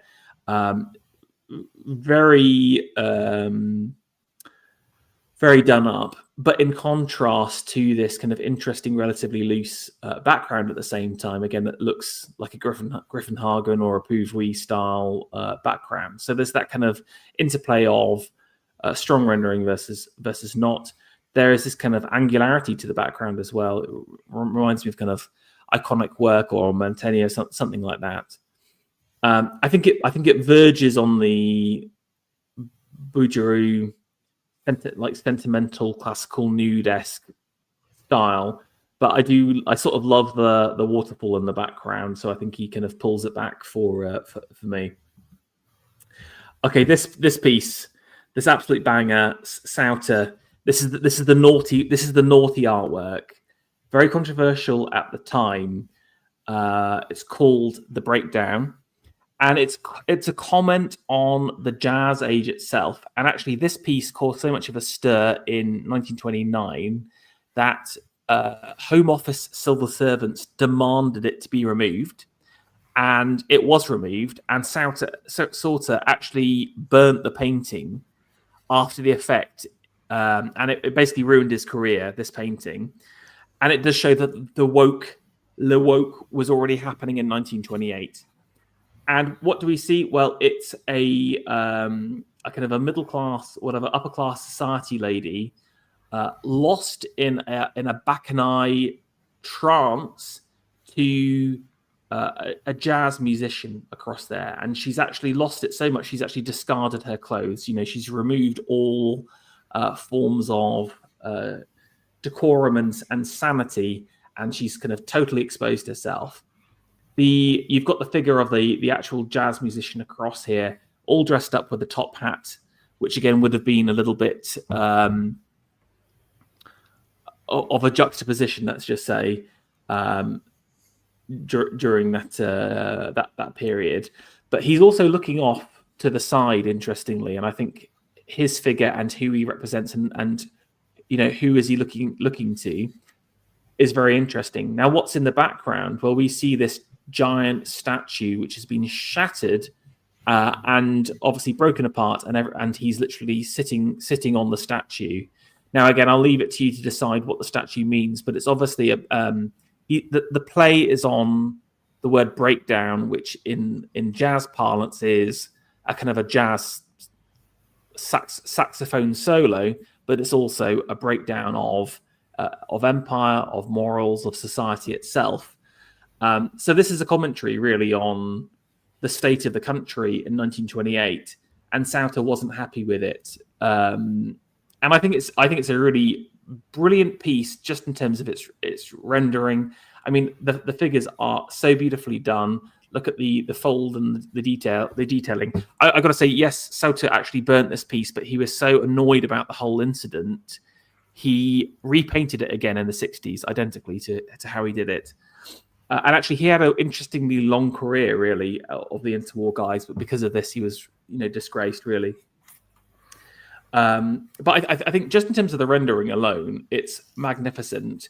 But also its commentary, turns out that Sauter was right, and this was he was the canary in the coal mine to warn people about both the ultimate destruction of again, just removing the kind of the black element. If you appreciate it as jazz music as an American foreign cultural force, he's got a point, because the 20s is the great wave of jazz music and cinema, which basically really virulently attack British culture, and that's why it is the cultural breakdown of Britain beginning in the 20s, really, from external influences in a way that it had never seen beforehand. So I really feel like Sauter captures a moment here, and his commentary is just so powerful. And it's basically another piece which has been sort of swept under the carpet a little bit here. What's the location of the second version? Is it in? It's in private hands. It was bought for only £65,000, which I thought was a ridiculously low price for the quality of painting. I was going to say, I shouldn't imagine any public gallery being able to buy this today, but just for political reasons. I want to meet the based guy that bought this painting. That's what. Please, if you know the guy that bought this, I want to see it, and I will film it live and have a chat with the person who bought it. It'd be great. Right, I mentioned about this this idea of renewal and newness following First World War. This is another Bertram McCannell, the guy who did the Triton with the 4 horses on the Australian house. It's called Dawn, and you've got 2 figures here. You've got a figure who's kind of collapsed down, kind of crying, and then again this kind of lithe new man emerging and sort of walking from behind him at the same time. Really beautiful piece. Bertram McCannell is probably one of Australia's greatest artists, I think. Again, totally underplayed and forgotten about. This also looks great from the front as well as the side, but I only managed to get one picture in here. It's interesting to see like the muscular nature of the older guy versus this kind of like this is Cecil Beaton's Bright Young Things, in my opinion. Look at the frame. It's very slim. Compared to kind of the strong muscle groupings of the past. So I think he is commenting on whatever the more effeminate men that is coming through, the non-practical man. But still, I think it is an optimistic and a positive vision of the future. Again, another figure that sort of doesn't really fit in the story is Reginald Frampton. He is the nephew of the famous new sculptor Frampton, and Reggie does these kind of very strange, symbolic, mythological, super bright. I mean, there's something kind of like late PRB about it as well. This is called Our Lady of the Rainbow, which again I think is like a made-up saint. We've got this Madonna with child. She's sort of surrounded in a halo of rainbow and these super vivid colors. I love the rainbow rendering as well. Really reminds me of like Memling or something like that. There is a new the new city of the New Jerusalem behind her. Maybe is how I imagine this, or a city on the hill, something like that. But then the child is being held in like a cherry tree, and it's the blossoms coming up. Something Kaylee Robinson with the kind of verticalism and the structure of the trees. Really strange piece that again just doesn't fit in the narrative. But I sort of dump him with the kind of early 20s symbolists with Ricketts, etc. But very vivid, very interesting guy. Well worth checking out. Okay, what about the allegorical? Well, we've got this more kind of like your standard kind of Deco-esque piece here from A.F. Hardiman, who kind of like, again, a really brilliant sculptural figure, mainly forgotten now. This is one of his pieces for the Norwich City Hall, which, again, I've been to in person. It needs a clean. Please, can you clean the sculpture, Norwich? Thank you very much. And it's like during this time period, there's a lot of city halls being built, and they would have these kind of allegorical figures. This is legislation here, and you can see his kind of wise beard here. And again, we mentioned about the kind of Assyrian influence. I mean, look at the kind of tweets here at the bottom. We've got his owl on his right-hand side, and he's holding the kind of the scroll of the laws, and he's pointing to the law there. So it's the owl of wisdom. I mean, just structurally, Hardiman has two main influences, I would say. And the first is, of course, Mestrovich. His show, I think it was in 1916, was hugely influential in the British sculptural movement. And again, this is why our sculpture is so different to continental during this time. We follow the Serbo-Croat, while everyone else follows Bourdelle and Rodin. Really, they're much more influenced by the French schools. You can like, again, if you're familiar with Mestrovich, you can really feel it in the face and some of the kind of the clothes. I would also say that Reed Dick is a big influence on him as well, and he's operating a little bit later than that. So the kind of the new sculpture guys. Okay, I keep going on about this stupid room in the Tate Britain and their interwar room. They do have a piece by Meredith Frampton. This is Frampton's actual son, as opposed to his nephew. So there's two Framptons on the scene, but Frampton is your kind of more like archetypical Medeco painter. There's a really beautiful portrait there of a woman with a cello, which is absolutely massive. So again, that's one of the four good paintings in that room that's there.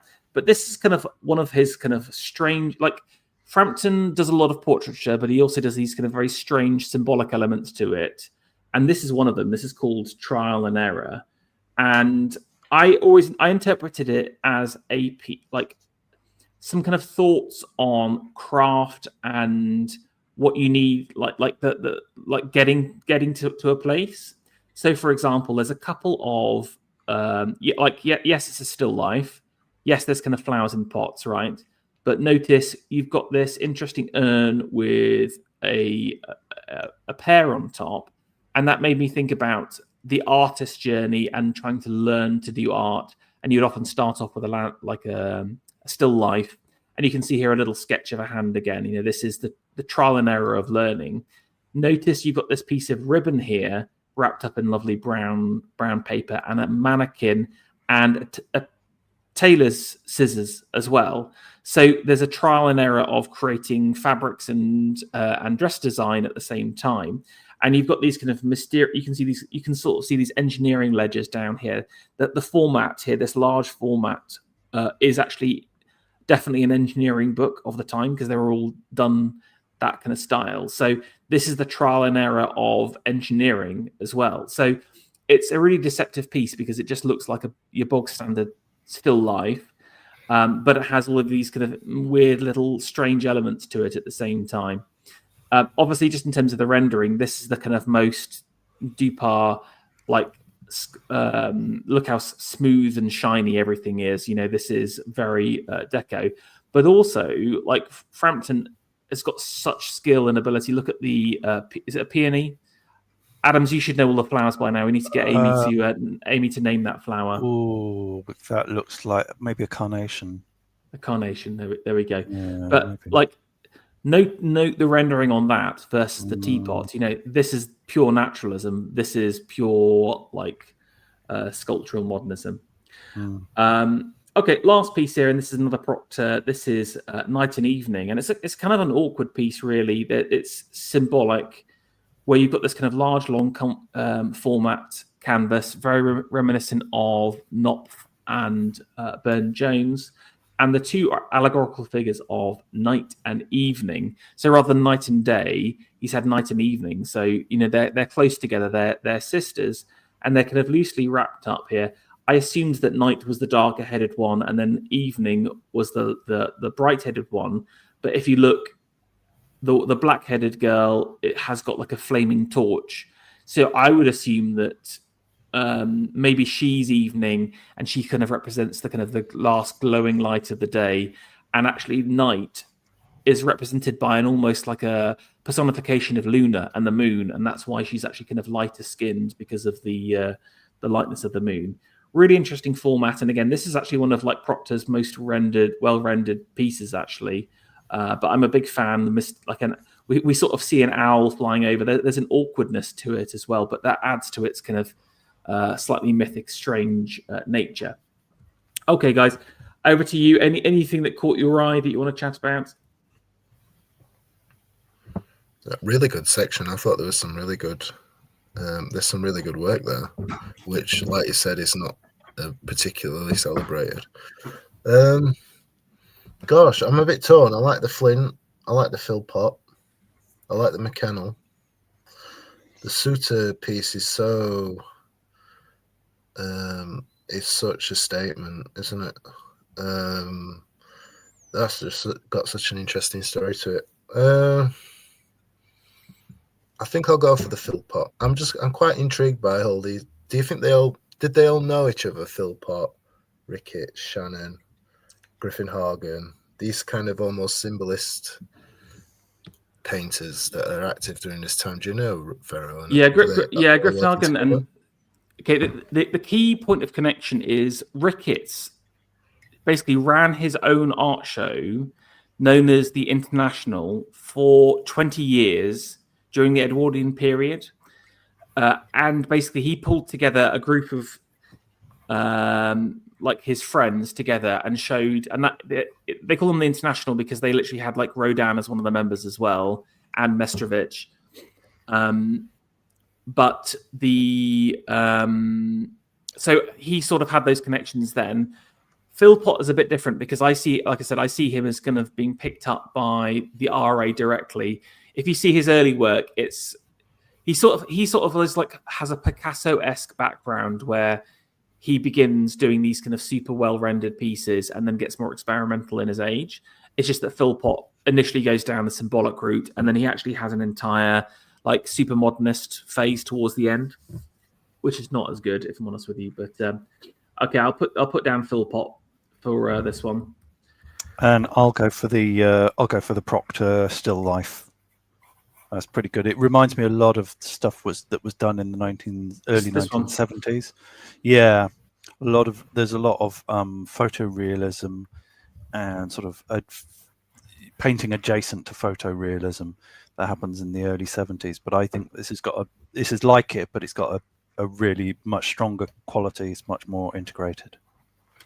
Yeah, like Frampton, this isn't even his best work, I would say. He gets even better than this in some of his late portraiture. We'll see one of his like late works later. But again, I think a figure that, interestingly, he had like a big 80s revival that I was reading about. They had a couple of shows for him, but again, I think has basically been forgotten. I can see this. Yeah. I can see this appealing to kind of Pomo sensibilities in the 80s and stuff like that. Yeah, you're right. That kind of feel, definitely. Yeah. But again, I think there's only one or two pieces of his work available to see.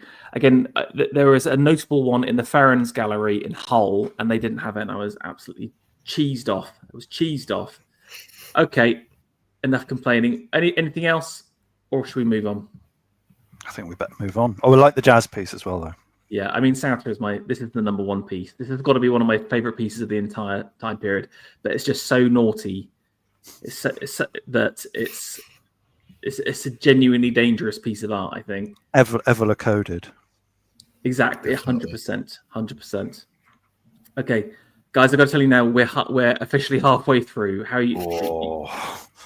Okay, I can stay for as long as you can. Yeah, okay. I'll outlast you. Okay, that's what you think. We'll see. Sam, you all right? Yeah, I'm ready to go. Okay, let's crack on. A warning for the viewers: the next section is entirely of nudes. So those of subtle sensibilities must switch off now. Okay, I just want to talk about the nude because, again, this is for me another great genre of the age. If you think about it, in British art, where has the nude been explored more? And I would say in like early academic romanticism. specifically someone like Fuseli and obviously Etty, mainly Etty. Etty is like the nude artist of Britain. And I think there is a big reflection on Etty and his work during this time. So it's interesting, like I said, that yes, there's big elements of technical modernism in these works. You know, in terms of the rendering and how they're putting paint down on canvas, they're doing it in a modern way, but they're often thinking back and referencing the past. And there are so many nudes during this period; it's actually crazy. But I think they're really brilliant. And there's maybe like a bit of reference to, again, the other kind of major nude like period I think of in general is something like your Titians or your like high Renaissance style Venus laying down on the couch, or maybe you'd say some French Impressionist stuff as well. But the nudes during this period are very very novel and very powerful still. This is we've seen a lot of the other Proctor. Now we've got Dodd Proctor, the wife. Interestingly, Dodd is much more well respected than Ernest these days, and some of her paintings will command about like 100,000 these days. That, like, again, interestingly, because this is sort of like the breakthrough moment for many women artists, the women do better than the men nowadays, because it's kind of like whatever pioneering women, whatever, you know, the galleries are lapping up. That's art or whatever. Dodd does a lot of these kind of sleeping women, and again, there's something, you know, very French about this piece. You know, a woman outside in the landscape. You know, this is very much kind of like whatever picnic in the garden kind of thing.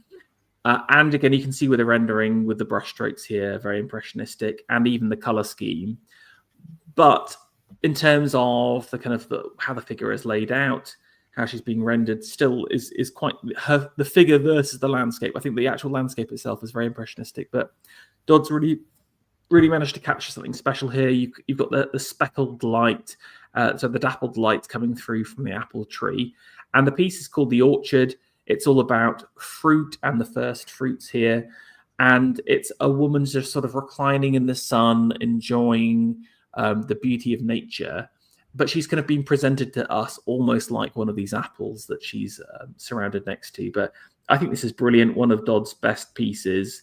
And what I would say is, I think there should be more women doing nudes, because they understand a kind of subtlety to womanhood that a man will never get. And it's kind of interesting seeing that, like, we'll see some of Laura Knight's work in a bit. Again, she manages to capture something really magnificent as well in her works. But I really like this piece from Dodd to start with. Okay, we haven't seen some Shannon for a while.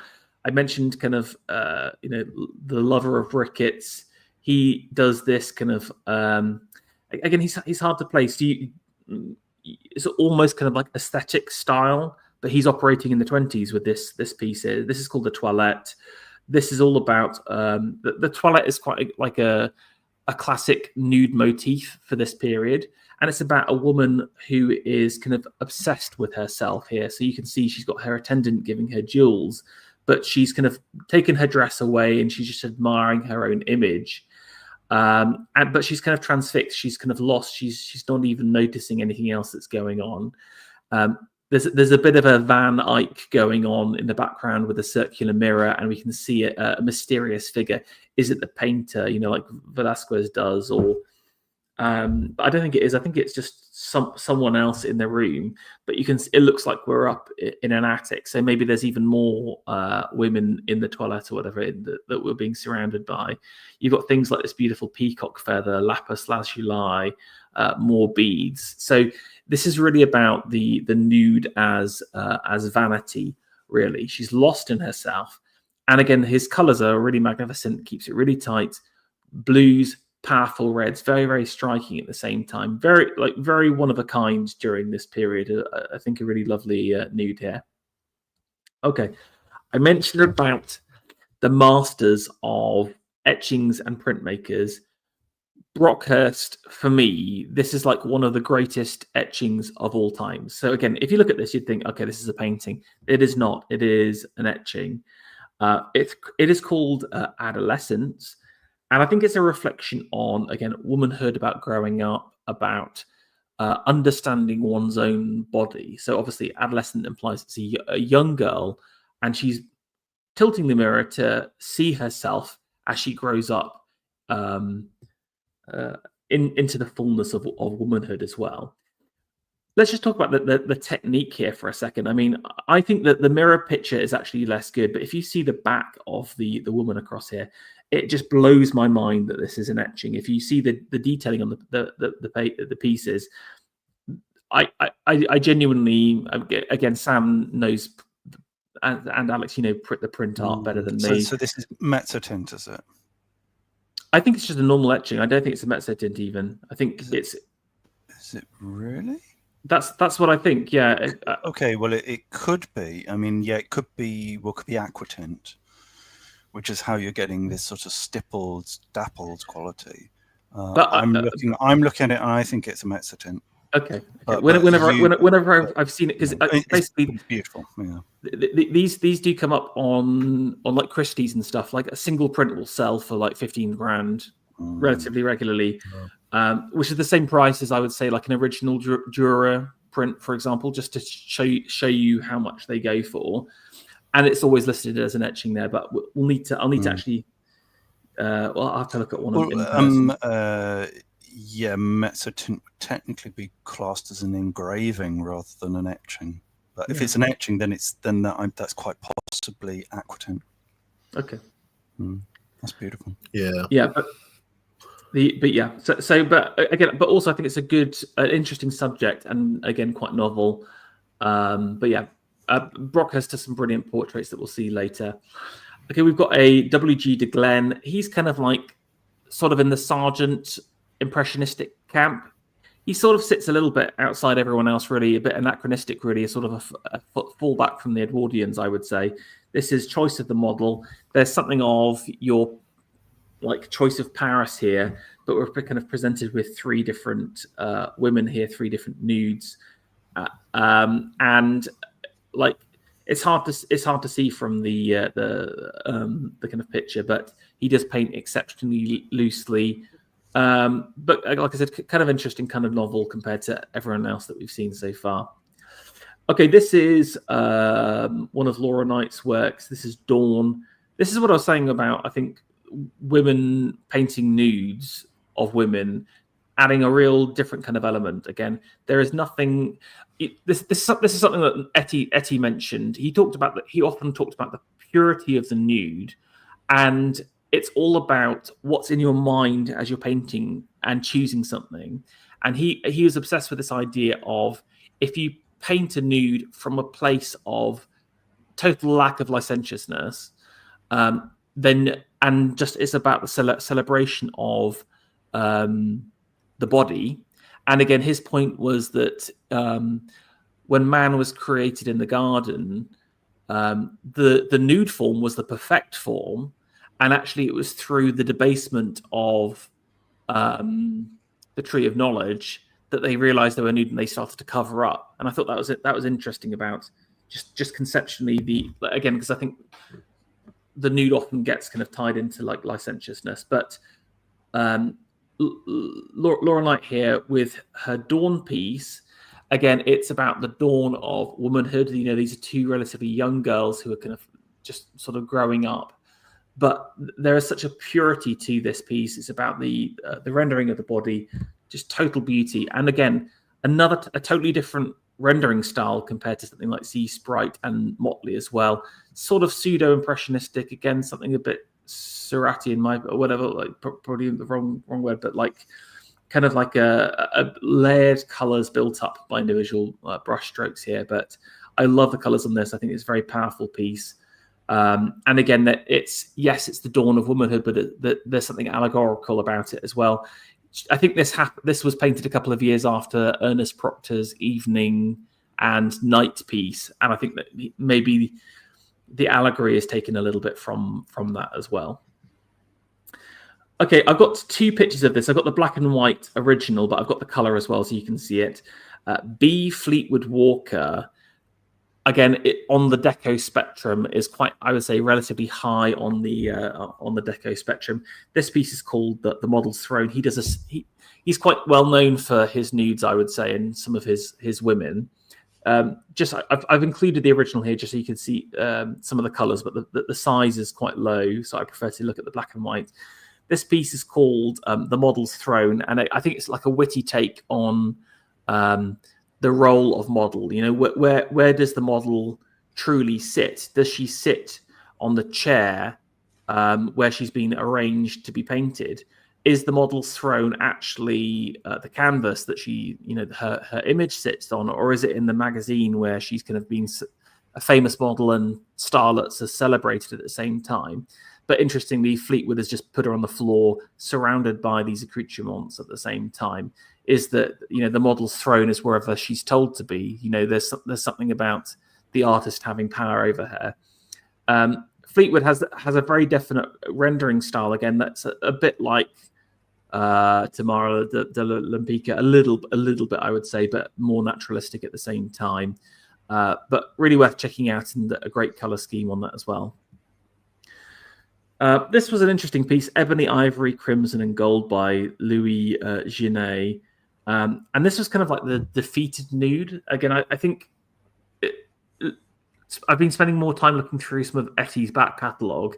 And again, where I think he's really clever is it's not just here is a woman laid out. It's nude in different contexts, different circumstances, different moods and tempers. And this is kind of like the defeated nude. The defeated nude. You've got this woman kind of slumped in the corner. She's almost surrounded by shadow. She's desperately holding on to this curtain, you know, totally, utterly defeated as a person. And so there's the juxtaposition of the beauty of body, the freshness of youth, combined with total melancholia and abject fear and depression at the same time. It's a very dark piece. I couldn't quite work out. I think the title of it's in reference to the colours in there, like the ebony on the floor, and I think the crimson and gold of the curtains. But I was not able to find the colour version, so I'm just imagining that. We've got a nude sculpture piece here from William Macmillan. He sort of sits more on the kind of modernist style for sculpture. This is kind of a decorative relief, but just a note, I think the influence of Carl Milles or Miles, depending on how you want to pronounce it, the Swedish sculptor who moves to America, is actually also quite important. I didn't mention him at the beginning. And this is quite Carl style, if I'm honest with you. Carl was often obsessed with like tritons and sea creatures, etc. And Macmillan, I think, leans quite heavily on his work. So you have this kind of, again, this is quite like a Deco-esque style, like interwar rendering of the body here, relatively flat. I put in 2 Laura Knights because I think she does nude so nicely here. This is another toilet here. And again, this is another figure where you've got a setup where she's kind of like washing or brushing her hair or whatever. But that's kind of creating this interesting movement with the arm that she can then balance out. Again, the rendering on this is totally different to Dawn. You know, there's a looseness to this, but there's a super sharpness and more of that kind of Meredith Frampton really on this piece. But I really love that. We've got Gilbert Ledward, another one of those kind of more kind of modernistic sculptors. Like Ledward followed there's almost like a little hand guide for the extreme modernist sculptors like Moore and Gill and Ledward. And the direct sculpting out of natural stone is one of the tenets of their faith here. Again, I thought this was a really beautiful piece. Look at the rendering on the hands, really nice. There's, again, some of that kind of Reed Dick style folds on the dress here. The structure of the hair, which has kind of been repeated. And then again, I think the rendering of the body is just like really, it's very, very believable, but then also it's been stylized as well. So that's why I think it's a winner. Oh, okay, I put in 2 Macmillans. I'll skip that one because we've done that already. And then let's finish off with an A.E. Cooper. Again, this was another interesting one, which was it's called Eve. Obviously, a take on Adam and Eve. He's got her holding an apple. Got her sitting on the ground, which again is like quite a passive pose. Her shoulders are down. She's looking down. It's very demure. It's I don't know how much of a take on Adam and Eve it's meant to be, but again, it's a very kind of mournful and reflective nude, even though the rendering is really beautiful and a little lovely bit of textile behind. So, okay, guys, what do you think to some of the nudes? What was your favorite nude? Alex, you don't have to answer if Amy's behind you and will hit you over the head. No. She's upstairs. I'm going to go for the Brockhurst because that is a beautiful piece and well worth. I will be checking out more of his stuff. I mean, he's got loads of great etchings as well. It's not just adolescents. I would say there's like 5 or 6 significant works that are like, again, some of the best print works I think I've ever seen before. Again, I thought this was a painting for ages until I found when I was looking for the color version of this, and then this print came up. This is the one that was from Christie's that sold. So, and then I was like, oh, it's actually a print. It blew my mind. Okay, Sam. I was between the Brockhurst and Shannon, so I'll go for the Shannon. Okay, nice. What do you like about the Shannon? I think it's just like you said. It's how, in which context do you put the nude, and in there it's just such a beautiful coloristic context with which to put the nude in. It's really nice. There's a richness to it again with some of these nudes. It's quite stripped back, isn't it? Like, it's all about the figure, while Shannon's making it much about the context as it is the beautiful rendering of the form. Yeah, it's interesting to hear what you said about the kind of British nude there with Etty, which is really the only significant artist of the nude before this time, and this is where British society is really opening up its sexual mores. Obviously, this is a time when Edward VIII abdicates from the monarchy, which is completely unprecedented because he marries a divorcee, and there's Archbishop like Cosmo Lang, who's a rigid kind of person who's very anti-divorce.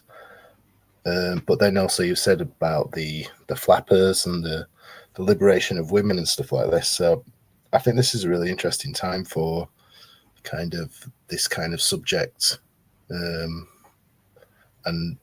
I don't know what you thought of that. If that's something that came up when you were looking through the catalogs and stuff.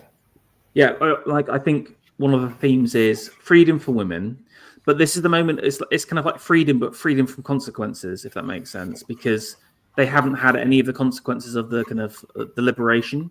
It's like I can imagine at the time how everything must have seemed positive, but I think the one critique is like this critique of the powerful woman, or again that kind of liberated, independent woman, and her being simultaneously this alluring thing, but also like a hateful, spiteful thing. We'll see this in some of the portraits in a second, but basically these. I just sort of describe them as kind of like queen bitch figures, where like you love them but you hate them at the same time, if that makes sense. And I think there's that kind of the rise of that figure, which again is very 20s, again very very Brighthead style. And there's clearly some painters that have reservations about it all, like Brockhurst or like Souter as well. There's clearly some people are a bit skeptical of the new way. Yeah, you're right. There is optimism, but it's also tempered. And again, I think that's again different to the American and French Deco, which is it's all positivity. It's like all like everything's good and the future's here. But there is already some self-criticism and some self-doubt about technology and whatever the kind of the rise of the new women. Although interestingly, that all gets squashed post Second World War. So because of the propagandic force of art during the Second World War gets overwrites everything. And I mentioned Laura Knight. If you check out her work today, she's mostly famous for doing these absolutely horrible, Rosie Riveter style paintings. Yeah, of women working in factories in the munitions factories. Yeah, I just absolutely bloody hate it because it's not about women really at all. It's about selling something to people. That's what it's doing. She's been commissioned to sell an idea to women and to say, you need to be in the factories working, basically. While all of these other paintings we've seen so far, it's again, that her nudes are a celebration of the beauty of women and the subtlety and the depth of them in so many different ways, and it's organic and it's trying to reach a higher thing. And she debases herself and gets debased and is remembered for these debased works. I really hate it. But going back to this point of art as propaganda, I think one of the other one of the huge points of World War II is because art is recognized as having this powerful force, it gets totally co-opted by the state at that stage, and there is no dissent allowed. And again, interestingly, like the Sauter painting, which gets kicked out, basically. So anyway, a digression. Cool. Okay, let's move on to the next section then. Okay, only 3 more to go. I would say that this is also a great time of for portraiture, partly because we're going off the back of portraiture has always been great in British art. If you think back to Holbein, Van Dyck, Reynolds, Gainsborough, there hasn't been an age of British art where we haven't been good at portraiture, I think. But also we do some bangers during the interwar period. Try and look out for the Queen Bitch-esque figures in this, because I think there's quite a few. This is another Spencer Watson, and this is his Cynthia. One thing I would say that is revolutionary is how people are sat during their paintings. This is the period of the relaxed portrait, of the no frills portrait, the at-home portrait. Again, think about your Reynolds portrait. Reynolds will have a guy in a tricorn hat who's a captain, and he'll be surrounded by thunder and lightning, and he's striding across a beach or something like that. Or Van Dyck will have a powerful figure kind of dressed up to the nines in his silks, and he's pointing to a battle that he's just been in. All of that's done away with. We've got lots of seated figures, lots of figures with gentle poses. And look, this Cynthia Cross is in her room here, and she's sort of leaning on the edge of a sofa. That is not a good pose if you want to show off the nobility of someone, but it's a great pose to kind of show off her gentleness, her playfulness. Again, she is a bright young thing. She'll draw you in, eat you up, and spit you out all within one evening. I'm a big fan of Spencer Watson. I love his portraits are really phenomenal. I love this piece here. It's it has the illusion of being very well rendered, but actually, again, a lot of these guys have a lot to look. A lot to thank for Sargent. Again, I think they're all operating in this kind of post-Sargent landscape. But again, he the dress is it looks like it's really fine silk, but it's actually only a few brushstrokes. Also, I love the dark red background across here with Cynthia. This is the Philpott painting of a guy called Glenn Byam Shaw. This is his Hamlet, randomly. Now, I mentioned Philpott having his more modernist phase. This is one of the paintings which is kind of where he's on that journey to an extreme form of modernism. The actual painting, I don't know if I've got the original here now, I don't know. The original painting was a full length, and it got cut down to this kind of bust style piece. But again, for me, this is all about the colors, the rich purples, the blues, the whites. But again, there's something really interesting with the rendering. It's would you describe it as impressionistic? I mean, Philpott sort of pioneers his own portrait style during this period. I mean, if you look at the head here, again, this almost looks I would say it's almost illustrational because you've got these yes. strong graphic lines. Yeah, that's a great way of putting it. Reminds me a bit of early Picasso. Not exactly the blue period. Blue period, yeah, that sort of thing. Yeah, something like that. Yeah, rose period. Yeah. I mean, Philpott does note Picasso as one of his influences for his change, because they are contemporaries, and I think he went to America to see some of his work basically at the time. So maybe that's a good shout by you, Sam. But the other thing I'd say is it's the use of texture and like high relief with paint. So you can see here again with the chain here where he's kind of created that kind of graphic 3D elementation with it, which I think is really beautiful and interesting. So he said he really goes on a journey with his portraits and actually ends up creating some pretty spectacular, interesting pieces. But again, someone like Philpott, just totally forgotten about now, and also was just like abandoned on the wayside. And so we end up with all like, think about modern portraiture today, which is possibly the most traditional form of art. You know, they're like, it's not that crazy, if that makes sense. Philpott is just totally forgotten about, and again, should be explored more, I think, in his portraiture work. Right, I mentioned Frampton. This is his like final style, his really super hyper realistic, almost surrealistic rendering here. And of course, we've got the great Lutyens, the Welsh architect here, the great man of building an empire. Meredith often seats his people in these kind of at-home situations. You can see here, Lutyens is like drawing at home. He's got his architectural stuff. So there's a few of those kind of like, here's what I kind of do elements to the painting itself. But you've got this striking, almost terracotta red color pop contrasting with his kind of black suit. And then this kind of like funny little picture frame to get a bit of balance between the writing desk at the same time. But I mean, I think the rendering is just like insane. Again, it's not really hyper real. Like hyper real, again, it's like you said, Alexander. It's like a camera. Photorealism, yeah. But it's like a Polaroid is what I was thinking of. Do you know what I'm saying? Something like this.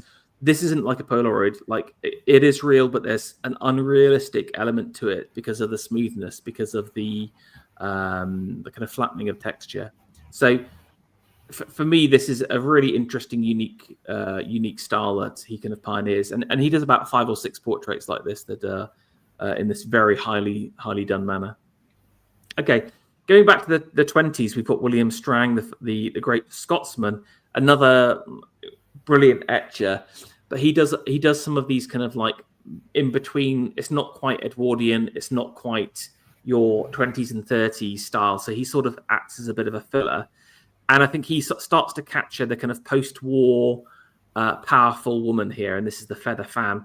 This is a very confrontational portrait for a woman. Like, imagine you're an Edwardian seeing this. This is, I think, quite shocking.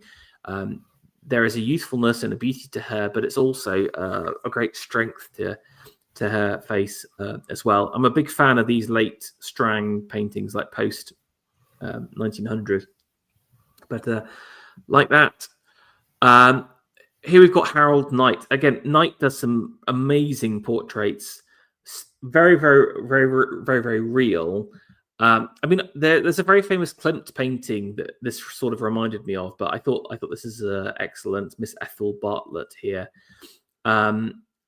Maybe something of the Whistler to it as well. Again, but obviously way kind of tighter in terms of its rendering, but more of it's kind of stylistic. Again, see the setting. It's her in her house. There's a little poof on the side here and this kind of lovely rug. And she's dressed in this kind of beautiful fine gown. Very, very, very casual at the same time, but she's kind of looking out. I'm a big fan of this piece. Very, very interesting.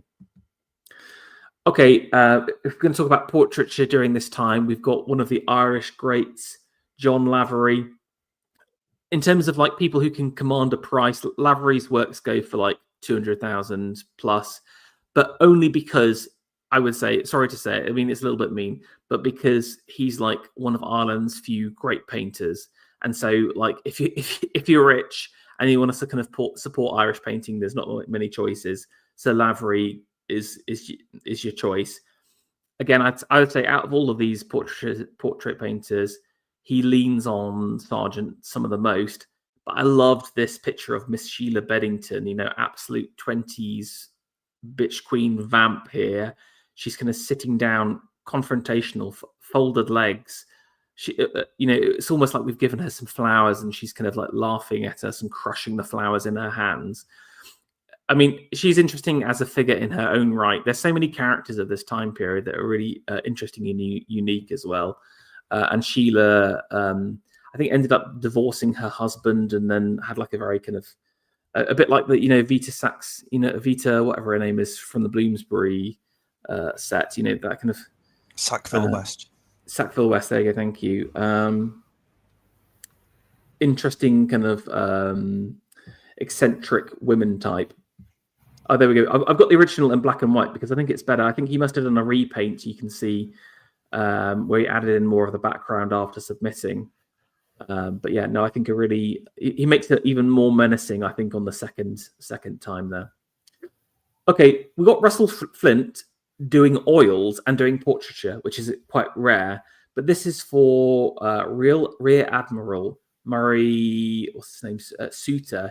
So again, there was a bit of an argument between the, how, again, if you know anything about your World War I facts, there's like Haig and French are the two big infantry guys, and they're constantly arguing with each other. There was a bit of this between Jellicoe and Souter, and this is the painting that Fleetwood Walker, Russell Flint did for him. This beautiful blue background across here. We've got the again quite stylized face here. Again, this was another painting that was bigger, and they cut it down to size. And I sort of like the bigger painting, but he's basically in a full opera gown. He's about to go out on the town. So again, there's lots of this. You've just dressed up in evening wear.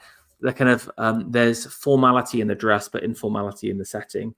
And of course, with a nose like this, look at that fantastic nose.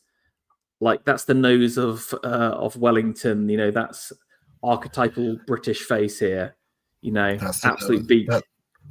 That's a nose that built an empire, Pharaoh. Yeah, exactly. But I love this. Again, it's slightly kind of graphical and quite loose in some ways, but very powerful. Okay, someone who I haven't mentioned too much is Orpen, the great World War I painter. Interestingly, just because most of the paintings that he did weren't submitted to the Royal Academy, but he did do a lot of portraits. But I only had to choose one. I mentioned Haig. This is his Earl Haig here. I think it's brilliant because it really captures the timidity of Haig.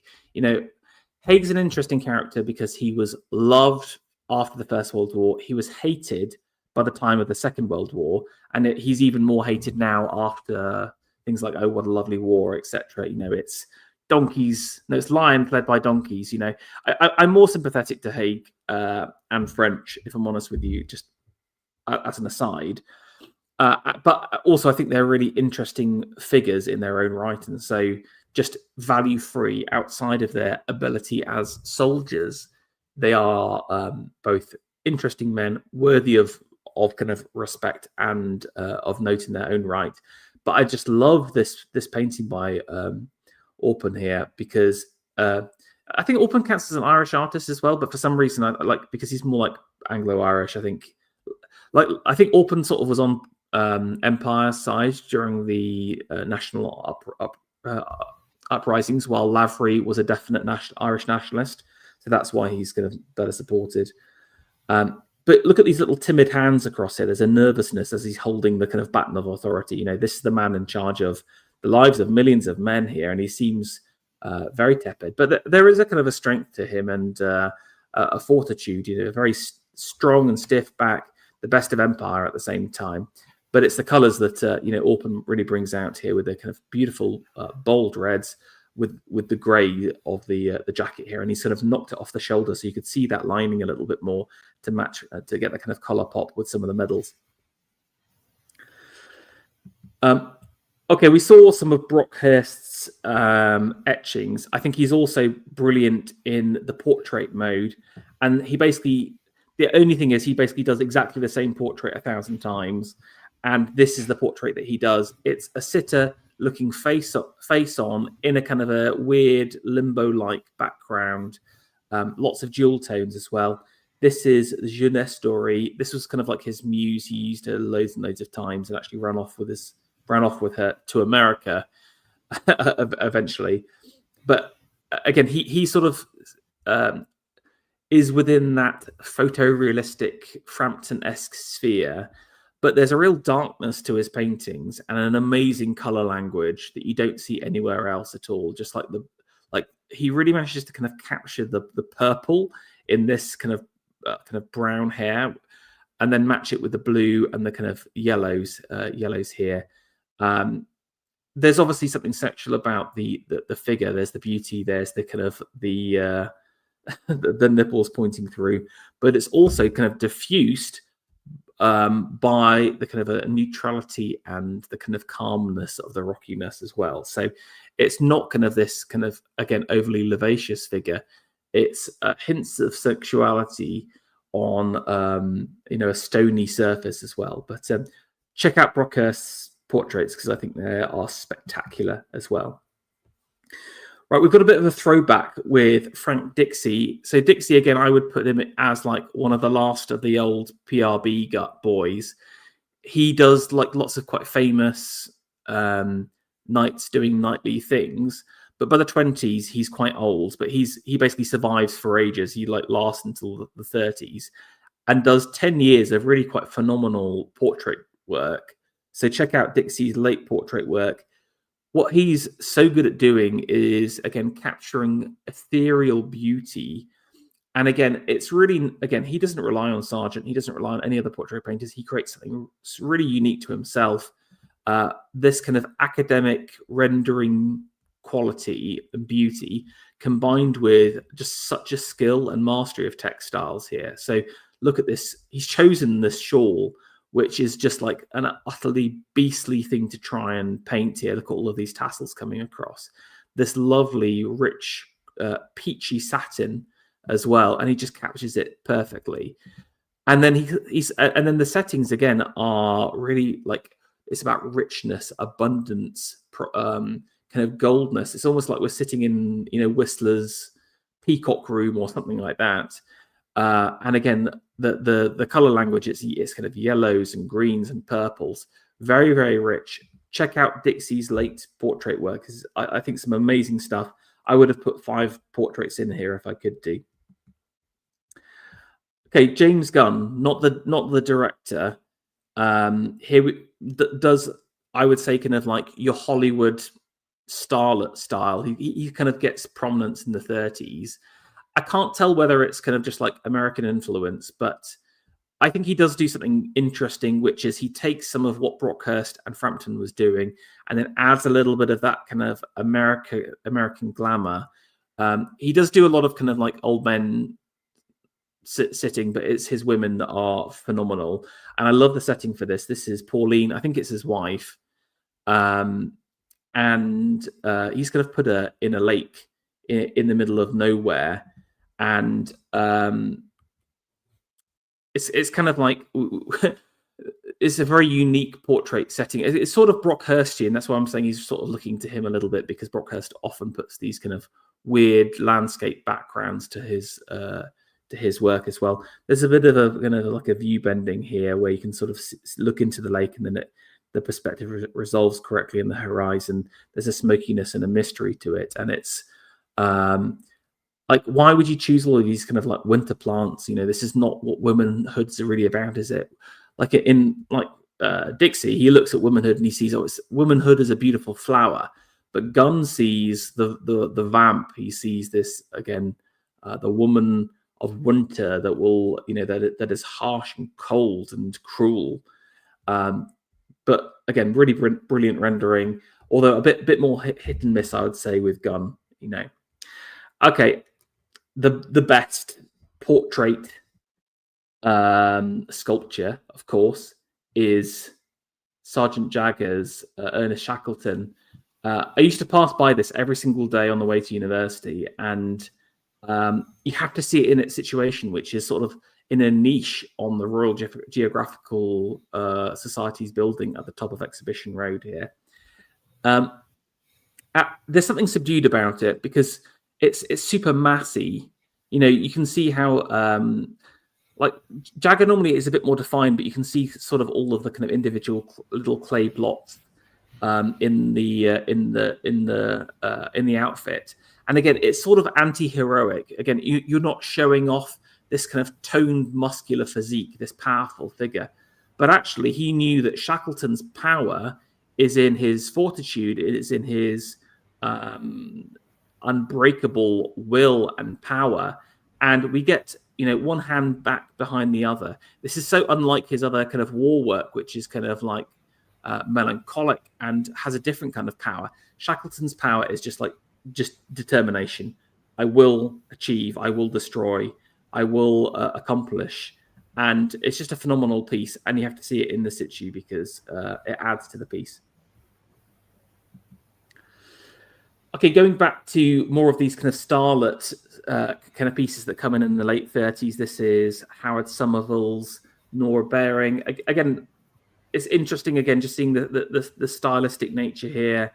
Again, a lot to be said from Frampton, from Brockhurst as the pioneers of this, but just a very, very kind of beautiful woman, casual piece, and interesting background at the same time.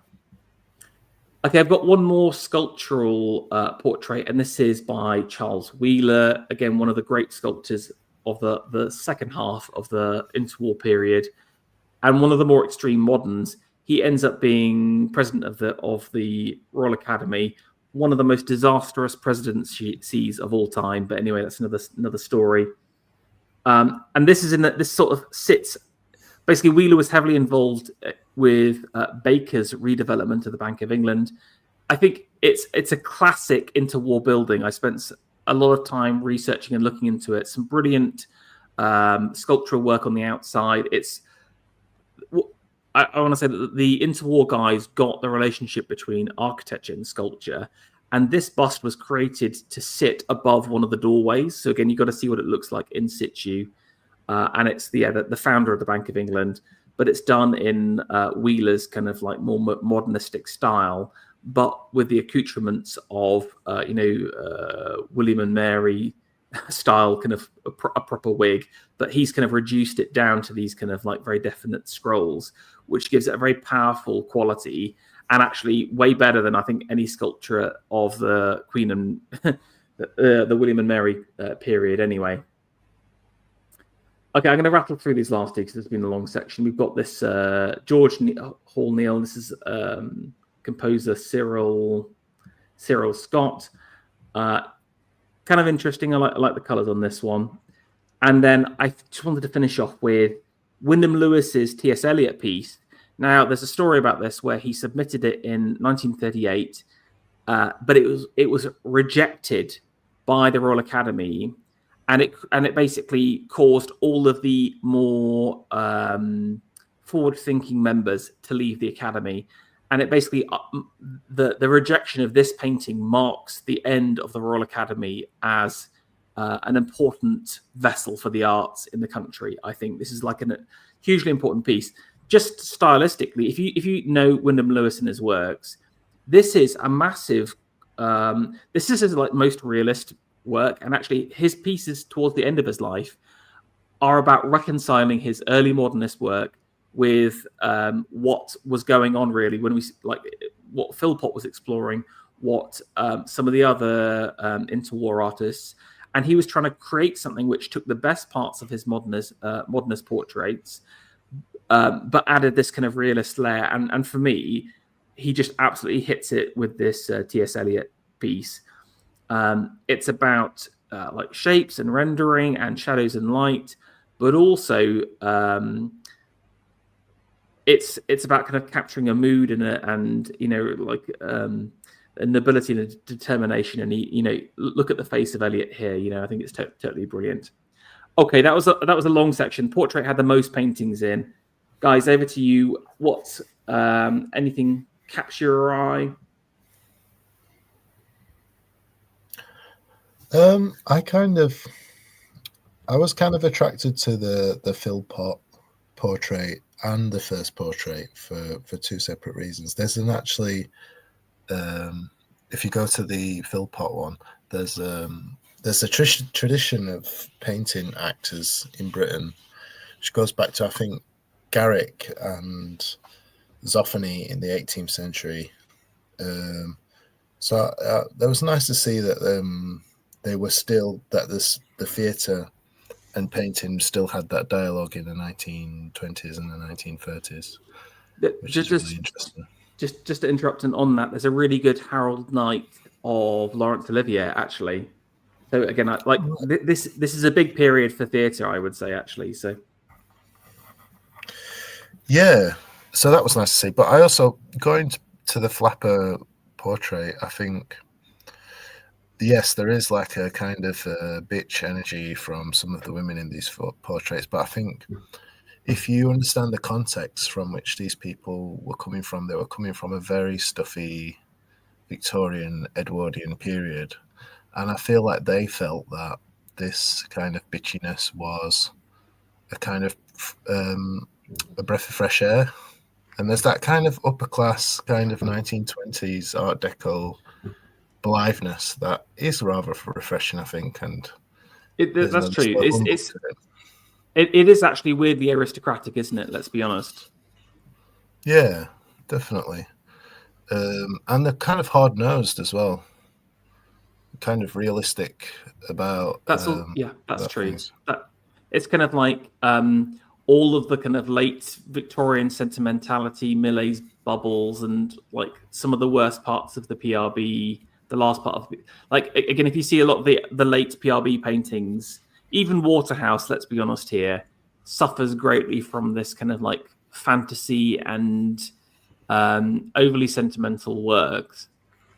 But all of this is like a shock to the system, and it's like you said, it is reality. This is kind of like yeah, I have lost my brother, I have lost my lover.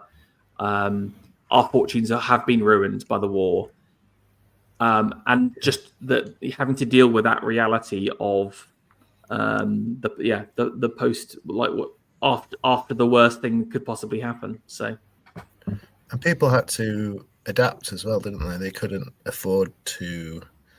They couldn't afford to just think about the past or have these kind of idealisms when, you know, they have to deal with the depression or war in Europe and stuff like that. So they had to kind of really catch on quick, otherwise they weren't going to survive. So, so I think that's kind of refreshing in a way.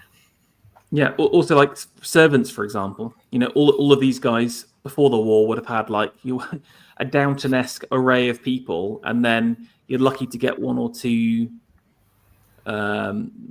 domestics in the house to help out with things anymore. So again, there's a practicality to the new reality, which is shown in these works. I think that's a really good observation, Sam.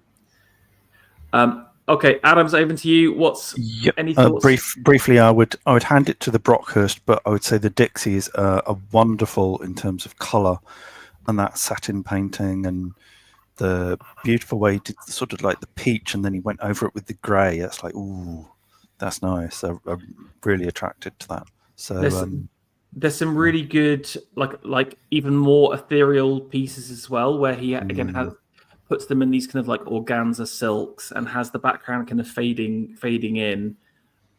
Really, really special pieces. And again, because he's mainly known for those earlier, more pre-Raphaelite style pieces, all of his portrait work gets forgotten about. And I think, again, that is a big shame, in my opinion. Let's have a look at that Brockhurst one last time, and then we'll move on. Yeah.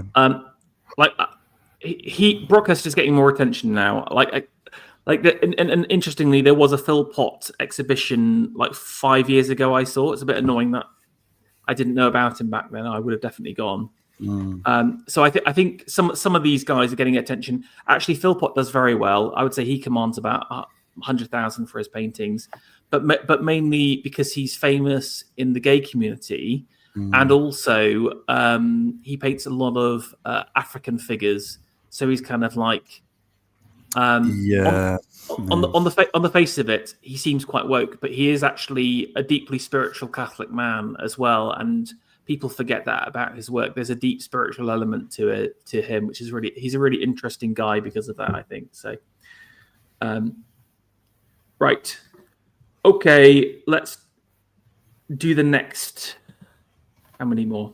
2 more to go now. 2 more. Right, sculpture round.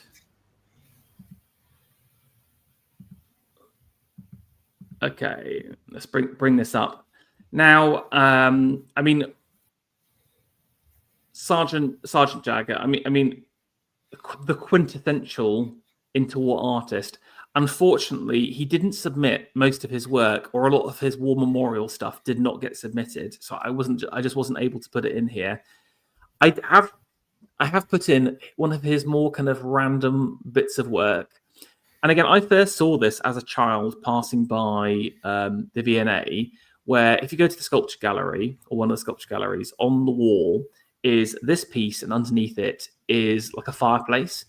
And for years and years, I was like, what on earth is this nonsense? I just didn't get it at all.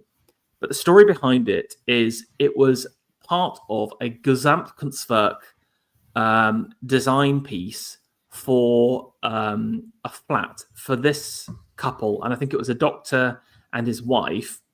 And them getting together basically was kind of quite salacious and scandalous at the time. So you can see these 2 figures here kissing, and all of these kind of horrible old pearl-clutching biddies. Look at them. Horrible, fat, old, nasty women. And look at the beautiful, vital figures in the center here. Dancing away, not even caring about what's going on. And also they're kind of up on an invisible stage. Now, what blew my mind was I thought, is this missing something here? But actually, it is not missing something. It intentionally has these voids to create white space. So if you can see the curtains here on the left-hand side. And so they're meant to be kind of placed up like on the stage. Now, the actual room itself has been demolished, and it was demolished in 2004. And I think it's one of the biggest artistic crimes since the 60s, if I'm honest with you. And the family just wanted to basically cash in on the Sergeant Jagger because he's obviously quite a famous artist. But part of the destruction is they destroyed a series of frescoes that Phil Pott had done in conjunction with the work. So you may have seen this piece before in the V&A. Check out photos of what it used to look like back in the 30s, because it's a phenomenal, like one of our best deco interiors, really. And the frescoes for Phil Pott were astounding. But a very strange piece for Sergeant Jagger. Very unlike the rest of his work, but phenomenal in its rendering as a piece of relief sculpture in its own right. But also its subject, the way he's dealt with it, and also just the technicalities make it an exceptionally impressive piece. So it's something that, like I said, when I first saw it as a child, I was like, I have no idea what this is, and it's weird. But if you spend time with it, you're like, oh, actually, this is actually a very impressive piece. Okay, we saw a William Macmillan nude earlier. Like, for me, Macmillan actually is very, very strong in the sculpture department. He is definitely one of the more continental style sculptors here. And this is his Morning. It's a very confrontational nude, carved in Portland stone. William does a lot of these kind of monumental pieces. He's most famous for his work on the Jellicoe fountains in Trafalgar Square, the fountains you'd have passed through 1,000 times. I decided not to put them in there. I like this Morning piece because I don't know where it is. I can't find it anywhere else at all. Somewhere in this country is this gigantic lump of Portland stone. I'm sure of it. But I think it's not just it's not a piece of realism. It's not kind of something like Rodin. It's something in between the two. But again, look at the eyes across there. The hollow eyes, the hair kind of refined back into individual lines. It's very Assyrian at the same time, strangely. So a real interesting mix of the past and the present in this kind of confrontational piece. Okay, we've got this piece from Henry Poole. Unfortunately, died very, very young, but this is his young Pan, his diploma work to get into the to become a full RA member. Hand carved in marble. I mean, utterly gorgeous piece. And you can see what he was doing across on the hair again, more of that kind of Assyrian modernist style. I would actually just as an aside, the sculptors within the RA are by far the most radical group during this time period. I mean, all of the stuff we're seeing now, I've refined it twice, and there's a lot of what I would describe as academic dross and just boring, stuffy old paintings of old men that have no character. The sculpture guys are they're all extreme modernists, basically, or like that, or Mestrovichian modernists, really. But I love this piece. Henry Poole died way too young. I think tied into the Second World War, or maybe just after. But really lovely rendering, but kind of like a figure that never really took off because of his young age. Now, this is a piece by Reed Dick. Now, Reed Dick, again, at the time was considered to be the greatest sculptor of the age. Again, totally forgotten figure now.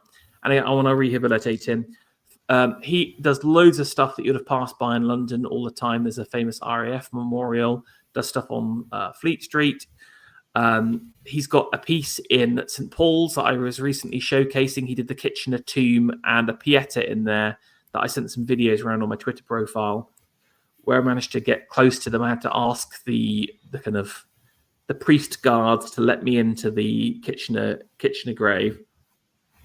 But towards the end of his career, Reed Dick starts exploring what I would describe as a form of Gothic modernism, basically. Now, interestingly, Bourdelle sort of touches up on this with a few pieces of his work, where he's kind of showing these subjects in full clothes, kind of more medieval styles, but rendered like with a more modernist bent to it. This is Our Lady of Liverpool, and this Queen of the Seas. And this was as part of the Catholic cathedral that was going to be built in Liverpool, but they ran out of cash, and then they created a concrete monstrosity instead.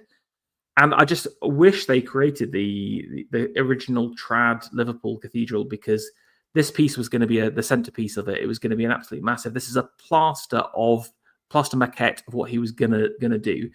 It's such an interesting piece to me. Yes, there's the elements of the best kind of unromantic Gothic that I adore, but also there's lots of modern elements to it. Just the form factor is very, very long.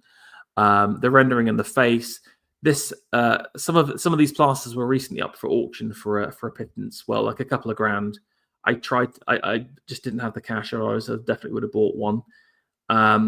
But really interesting, beautiful piece. But check out Reed Dick, because he's got such great work. Very influenced by Mestrovich, though. But like I said, towards the end of his career, he was creating something very, very new. And again, for me personally as an artist, this is one of the places that I'm drawing from in some of my sculptural work. Okay, we've got this piece from Pegram here. I think it's not Pengram, it's Pegram. Into the Silent Land. And this Pegram is really like a new sculpture guy, which they like think about Alfred Gilbert and Toft and Frampton, who are operating in the Edwardian period. There are a few kind of like follow-ons, and Pegram sort of spans that period. And this is kind of like one of these pieces. This is a soul being taken by an allegorical figure of death, being moved to the Silent Land. And I think this is in a garden somewhere. I think it was a memorial tied to war, but I think he wasn't necessarily creating it as that. But it's a a really beautiful piece, and it's all about the setting and the about lights and shades and the darkness of that.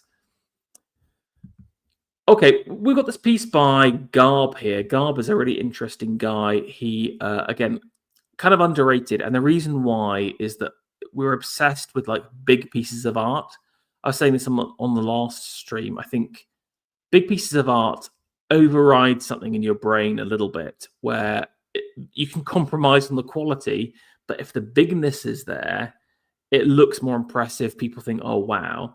And Garb is like the opposite of that. He is like about smallness and intricacy, and also kind of like trad revivalism, but also with a modern bent. This is his Cupid and Goose. Garb was the like last great ivory carver. This is actually carved in ivory. And I just love it. It's so like Romanesque in the sense of there's so much kind of Byzantine and late Roman carving, but there's also something very modern about it at the same time. And I just think it's a beautiful, beautiful rendering. I love ivory as a medium. Again, it's such a shame we're not able to do anything more. But there we go.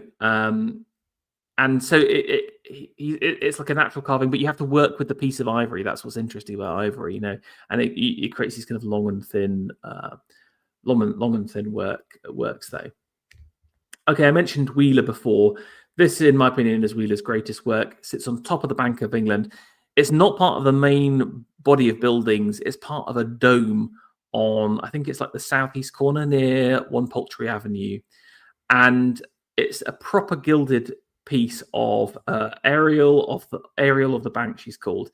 She's basically like a wind spirit, and she's doing this really interesting pose already, this kind of one leg up, one arm out, etc. She's covered in this stylized wrapped around fabric, and then she's on this like a zephyr of wind. And if you go to bank and sit on the corner and look up at her at the right time as the light shines off her, it's just a beautiful sculpture, phenomenal. Again, this is what interwar sculpture is all about. It's about relation to the building and the space and the context, in a way that hasn't been done for centuries, really.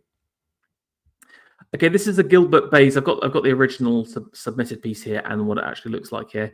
Bayes, again, is the most kind of like Frenchy and then maybe American deco, your like Chaparius style. I call it like slop deco, if I'm honest with you. There's a lot of kind of like low grade, mass produced sculptural works of kind of like girls dancing with a hoop, girl with a ball, etc. that I don't really like. Bayes has an amazing career because he has an entire career as like a horse, like knight sculptor. But then also gets into this kind of deco mode a little bit. This is him at his best. I mean, just the title of this piece is phenomenal. England, my mother, wardress of waters, builders of cities, makers of men. If that is not the most absolute based title for a sculptural work you've ever seen, I do not know what it is. And it's this kind of really interesting figure because there's elements of new sculpture in there, elements of deco, elements of something totally different. Bayes sort of sometimes hits a space that no one else does. And we've got kind of the allegorical England here, pseudo Britannia, helmet on her head, this kind of trident out pushed out. But again, it's the left hand clinging onto the cloak there. It's the Nereid playing at her feet that make it phenomenal. Now, interestingly, the piece gets used as part of this like trophy award for, I think it's like something boating related. So you guys listening now, you can win this trophy for a year if you're like really fast. I think the original setup is a little bit better personally. Like it's changed slightly. I think he changes the position of the base here and adds all, we mentioned, the Egyptian elements, but I still think it's a phenomenal sculpt, and I like the kind of the polychrome elements they've put in with the gilding versus the bronze patina. I'll skip this one because I'm getting tired now. Right, a couple of other ones. We've got this Nicholas Babb piece, Jupiter and the Princess of Phoenicia, aka Europa. So this is the story of Jupiter appearing as a bull and like nabbing a bird. And I like this because it's kind of like Europa sort of embracing the bull. And also, this is the most Jupiterian bull you've ever seen in your life. Come on, let's look at the smugness of this dude. He's kind of like, he knows he's the king of the gods there. I think it's just a brilliant piece. There is a ceramic version of this knocking around America that I've seen, which is quite fantastic. And then we've got this Francis Derwent Wood piece, which is another war memorial. His David, again, kind of new sculpture, kind of academic at the same time, but you have to see its positioning. It's very this angle was not good, if I'm honest, on this picture. I'm going to go and take a better photo than this one that's on the internet, and I'll send it around to everyone. But I think it's quite a phenomenal piece and a very well rendered David. I like the double-handed sword. This is Goliath's sword that he's used to chop his head off. And then to finish off, one of our kind of most Assyrian kind of style artists. This is the Hardeman sculpture. I mentioned legislation outside the front of these two bronze lions, and again, they are just absolutely phenomenal. A huge size. He basically takes the kind of heraldry motif of a lion from the medieval period, and then modernizes it, but then subdues it with some of this kind of Assyrian repetition as well. You have to go see it if you ever go to Norwich. It's phenomenal work, and again, it just totally works in the context as well. Right, guys, over to you. I need to get a drink maybe in a second. No, I'm not. I won't bother. You guys just crack on. Tell me what you think you liked. Any highlights? I liked the bays. I liked the Jagger and the story of the horny doctor and the Monty Python old biddies that are like scolding him. I'm sure one of those was Terry Jones in the background there. That's a really good way of describing them. Yeah, it's literally called School for Scandal. It's such a great name. Yeah. Wow. But I think I'll go for the Bab, Zeus and Europa. That was really nice. It's quite a chunky piece as well. Forfeits, like it's kind of like not quite like a full size sculpt, but it's not like something, I don't know, like a small something that would sit on your desk. It's quite chunky, really, I think. You said that there's the interwar sculptors really got it with architecture. Do you think that comes out of the kind of new sculpture movement in the Victorian period, or is it something new? Or it's basically like post Ruskin thinking, if I'm honest with you, because Ruskin kept banging on about sculpture's importance in its context with architecture. And then you mentioned new sculpture. I think if you look at Belcher's accountancy building and Colcutt's Lloyd's Registry building, they are two iconic buildings which blend in sculpture into them in a way that hasn't been seen before, basically. So I think you're right. I think new sculpture really kicks it off. But for example, the TfL building, 55 Broadway. The guy who commissioned that was a huge Ruskin fan, for example, and was like, yeah, but he was, and he's, they describe themselves as medieval modernists. It's really interesting. They sort of try and take some of the ideologies of Ruskin, but then update it. In this, but there's an interesting quasi-socialistic tone to it as well. You know how Ruskin was the Eric Gill stuff. Yeah. So on that TfL building, the Catholic revival. Yeah. There's some Eric Gill sculpture. There's some Henry Moore, and there's Epstein as well. But there's tons. There's never been an age with so much sculpture embedded into architectural works, and also, like I said, with the Bank of England, Baker worked alongside Wheeler to create that, to sort of integrate the work a lot tighter, if that makes sense. He was working like Baker would say, "I have this space. What do you think?"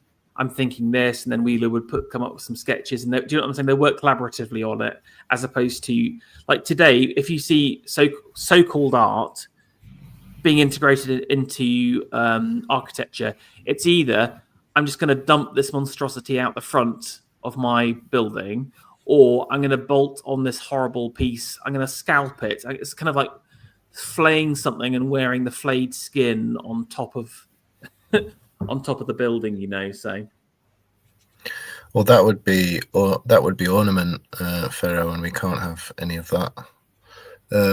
It's interesting that in an ornamental style. Yeah. Anyway, but yeah, sorry, carry on.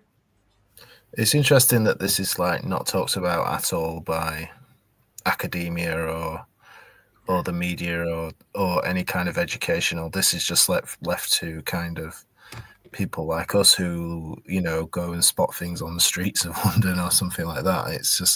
It just amazes me how kind of blind our like cultural elites are to this amazing heritage from the interwar period. There is a really good book, actually. You mentioned academic book that I will send around on Twitter. So if you follow me on Twitter, and he gives a little bit more of the detail of, for example, the importance of TFL in kind of cultivating the modernist movement, for example, because obviously they're very important from a poster perspective. But obviously we're not even touching. There's so much stuff that we're not touching in this, because this is just what's happening in the RA. This isn't even like stuff that's out there in general. So even this is just a lens into what's going on. But I think there's a lot of good stuff going on here. Right. Adams, so I'm very briefly, I will choose the Bank of England sculpture, the gilded one, because I thought that was quite beautiful. Yeah, that was. Yeah. It's got a touch of the Art Nouveau, which I quite like. So yeah, that's my choice. Okay, very good. Right, one more to go, and we are on to the theological now.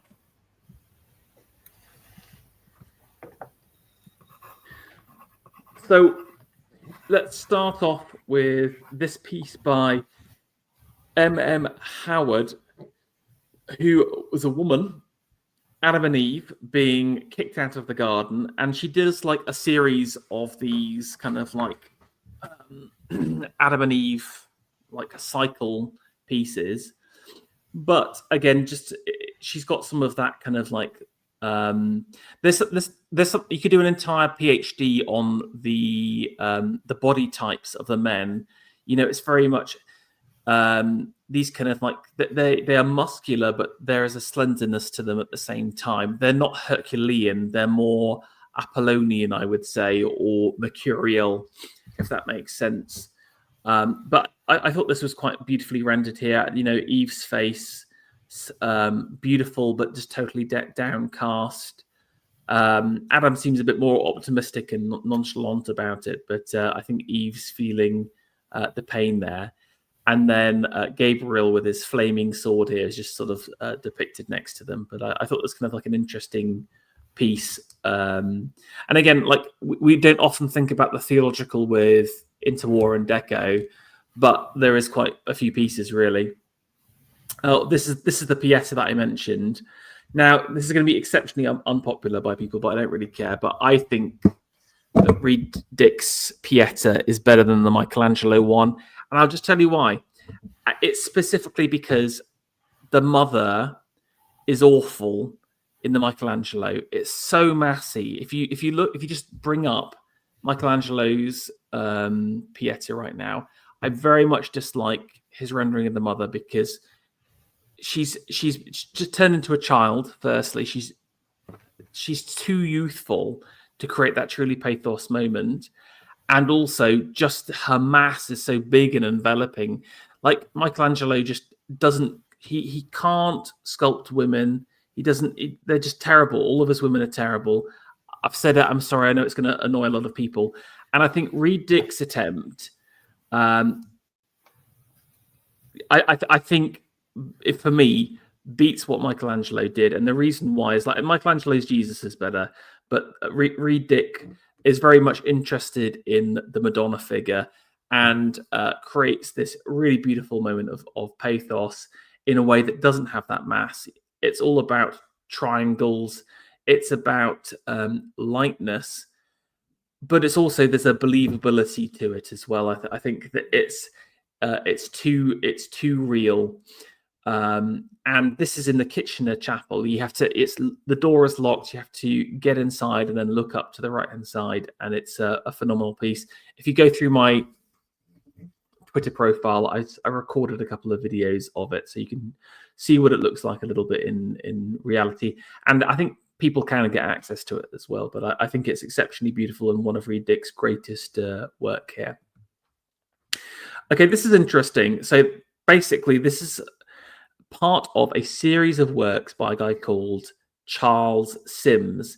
And Sims starts out by having quite like a regular academic career, then becomes kind of quite impressionistic. However, he was deeply affected by the loss of his son during the First World War and basically goes a little bit crazy, eventually killing himself rather sadly.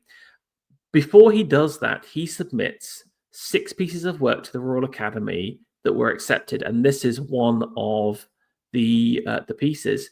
An exceptionally modern, wild creation from the darkest depths of imagination. This is, "Behold, I have graven thee on the palm of my hand." So this is about, Jesus talking about, or the Lord talking about the sacrifice for the souls of men. And so you can see the hands of God here bent over, and the soul of mankind, innocent and childlike, firing out into space, surrounded by fire. By far the most radical piece of work. Again, this is what I'm saying. The interwar period is just wild for the Royal Academy that they let this through, and the sad story behind it. So, sad to say that these pieces, you can see them, but they're part of like a mental health museum outside of London, and I keep trying to convince my wife to let me go and see them, but she says I just want to spend the day looking around an asylum. So fair enough, but I will see these in person one day. But check them out. Really weird, but really, really beautiful at the same time. Very, very vivid, but also super unique. I don't know anything that's like these series of paintings. Very strange. Spencer does a lot of theological pieces, really. Obviously, most famous for his kind of World War I Resurrection Chapel, which is, again, phenomenal.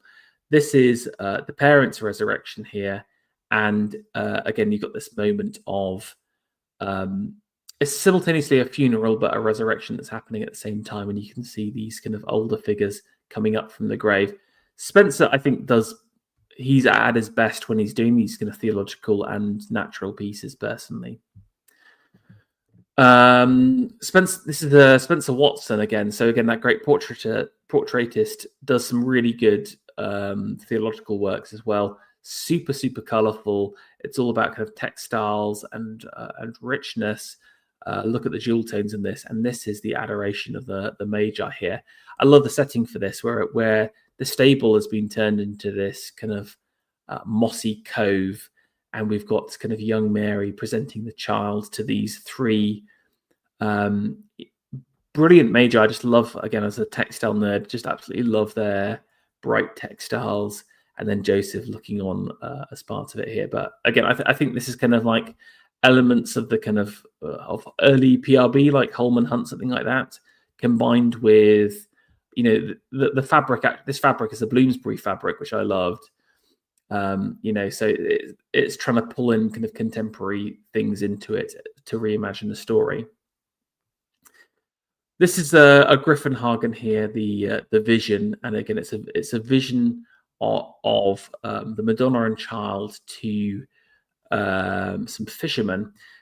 We saw some of his work previously, but it was all black and white. But you can see better here how he renders. Again, it's oils, but it's almost done in a kind of a tempera style, very much like Pouvrier again. I think, like certainly with the backgrounds and colors, etc. But a very, very kind of iconic, powerful picture, Very, very unique at the same time. We've got another kind of Philpott in his symbolist mode here, and this is the creation of man. And I sort of love this just for the setting that man here.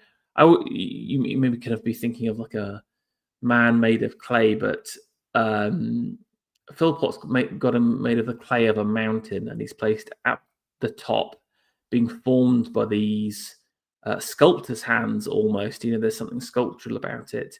The pose itself is brilliant. It reminds me of like a Egon Schiele painting or something like this. This kind of strange form, slightly manneristic to it at the same time, but still beautiful and perfect. And it's the loftiness of creation. But again, we'd never see the Father. We just see his flaming hands baking the clay and baking it into to reality, or the spirit firing out into man at the same time. Okay, this is a piece from Mark Simmons. And Simmons is interesting because he does basically like theological paintings, but in the contemporary. So this is Were You There When You Crucified Our Lord? And he's done it in a kind of, what if we were to crucify Jesus in London, in Tyburn? You can see the kind of the anachronistic steam engines, the chaps and top hats. This really weird perspective going on as well. Very strange artist. I sort of totally dislike his work, but also I'm intrigued by it at the same time. The perspective is just so warped in a very weird way. It makes you feel a little bit sick. And again, this is all about lightness and darkness at the same time, where, and again, the novelty of the kind of contemporary setting. I think it's very hard to contemporize things without it looking cheesy, but Simmons does pull it off. And it's worth checking. He's got like a cycle of like Jesus in like London and stuff. So I think there's like a pearly queen in one of the works. So that's cool. We saw Frampton do that kind of very strange mythical piece, but we've got him doing something a bit kind of straighter here. I think much to be, he's drawing from the kind of Scottish moderns, like the Mackintosh family, etc. And this is a kind of Virgin and Mother. Again, I feel like I prefer his wackier side, where he's doing things like that kind of like the Rainbow Saint, and you can see there's the Magi coming through in the background with three horses, 3 camels. Okay, theological includes architectural theological. This was what the original cathedral of Liverpool was going to look like. This is a Lutyens building, a magnificent Romanesque temple. Such a shame this never got made. And I think, again, he was going to work closely with Reed Dick. If you're going to see, there's loads of space for sculpture and monument in it as well. There's like the spinner across there, which is one of his famous pieces. Such a shame it never got made again. And if you see what got made in its place, it's a architectural tragedy. Okay, and then we've got one of my favorite Ricketts pieces, and this is the scene from Salome. Okay, and it was a little confusing to me at first. So there's 2 figures at the top, and I thought that I wasn't sure who they were, but this is King Herod across here, and this is the moment after the dance, and he's told Salome, "What do you want to have?" And she said, "I want the head of John the Baptist." And this is the very mannish-looking Herodias here, his wife, and she is just like literally satanic, sitting in position, strong and fearsome. And look, they've sent off the platters, and there's something macabre about this court. Look at these gaunt figures and this kind of evil imp. And again, just talking about the kind of the bitch queen figures here, Salome here, she's one of my favorite Salomes of all time here. She's obviously uncovered herself almost entirely, but she's unmoved, lithe and beautiful, but also horrible and deadly at the same time. This is a totally brilliant piece, one of the best Salome renderings ever, and a Ricketts masterpiece. And then finally, to finish off, don't know if you knew, but this is a Sergeant Jagger piece for his Virgin Mary. And again, I never knew this existed. There is a Christ, and then I think this is a Peter and then the Virgin Mary on the side. I mean, I would say obviously he does his wall pieces the best, but a really interesting kind of triple piece. I mean, his Jesus is very, very powerful. It looks like he's being like wrapped up in a rebar or something like that. Maybe a little bit kind of comical in the kind of masculinity and strength of Jesus, but some great nobility in there. The Mary, a little bit more bog standard and plain. But I need to get, again, this was the only image I could find, so I need to go there and get some more footage of this. I think it's in a church in southwest London. So, right, guys, there we go. That is the last piece to cover. Thoughts on sculpture? Not sculpture, theological. Theological. I'll quickly go through everything again. I think I'd go for the. I think it's a toss-up for me between the one with the hands. I forgot what the artist is called for that one. Sims. Sims. Yeah, the Sims or the planned building for Liverpool. Is this what was supposed to be built instead of the TP that's Paddy's Wigwam. Paddy's Wigwam. Yeah. Paddy's Wigwam, yeah. Yeah, I mean, this is amazing. This is like some Hagia Sophia. Exactly. Yeah, it was going to be so monumental as well. Like the height on it was going to be so epic. When we win, we're knocking down the TP and we were going to build this. I'm just saying. They have, but what's interesting, the RA still has this model, and they occasionally crank it out. So I did actually see this in person. Like they did like a retrospective thing, like 200 years of the RA, and they had it out for that. So and also they're doing a remodel. I don't know if you guys heard about this. So I'm hoping they're going to make their permanent exhibition, their permanent show better, is what I'm hoping. Or they'll just fill it with crap. So who knows? We'll see. Full of Tracy Emin. It will like. Their permanent, they have some of the best stuff. The RA, basically, the RA has some of the best stuff, and they have the smallest space to show some of the historical work. So I'm optimistic. Let's just see. I think they're going to open it in like a year's time, so we'll see. This is actually going to be my nomination, so you can stick on this one. Double Lutyens. Okay. Yeah. Although with a nod to Mark Simons, who reminds me a little bit of a guy called Anthony Green, who died relatively recently, who did lots of weird multi-perspective things. I'd like to sort of check out what he does. I mean, I wouldn't want anything like this on my wall, not even if it was not this subject. I mean, it would probably make me feel queasy. It's a bit much, yeah. I like some of his other stuff's a bit more like this is particularly kind of like strangely angled, I think. But yeah. Okay. Right. Well, there we go. That's an end. Do you want to hear who the overall winner is? Your overall winner. You're going to tell us what your overall win then? No. The champion of champions, which is decided by you guys. Funnily enough, there was only one person that got 2 votes, and that was Brockhurst, who you voted for twice. I voted for him twice, and I'm going again for that etching. But I think that's worthy. I would put him in my top 5. I am going to eke out this content a little bit more and do a stats stream, going through just some of the facts and figures about who got featured the most, etc., in a really boring analytical, and then I will reveal who is my favourite. But it was just interesting that there's a lot of breadth there. What I'm saying is that there wasn't like he was the only person that got mentioned twice, and other than that, I'll read out the list. So we've got Hawksley, Flint, Glasson, Harold Knight, Stokes, Algernon Newton, Philpott, Meredith Frampton, Brockhurst, Shannon, Philpott. Oh, Philpott got mentioned twice as well. There we go. Bab, Wheeler, Lutyens, and Sims.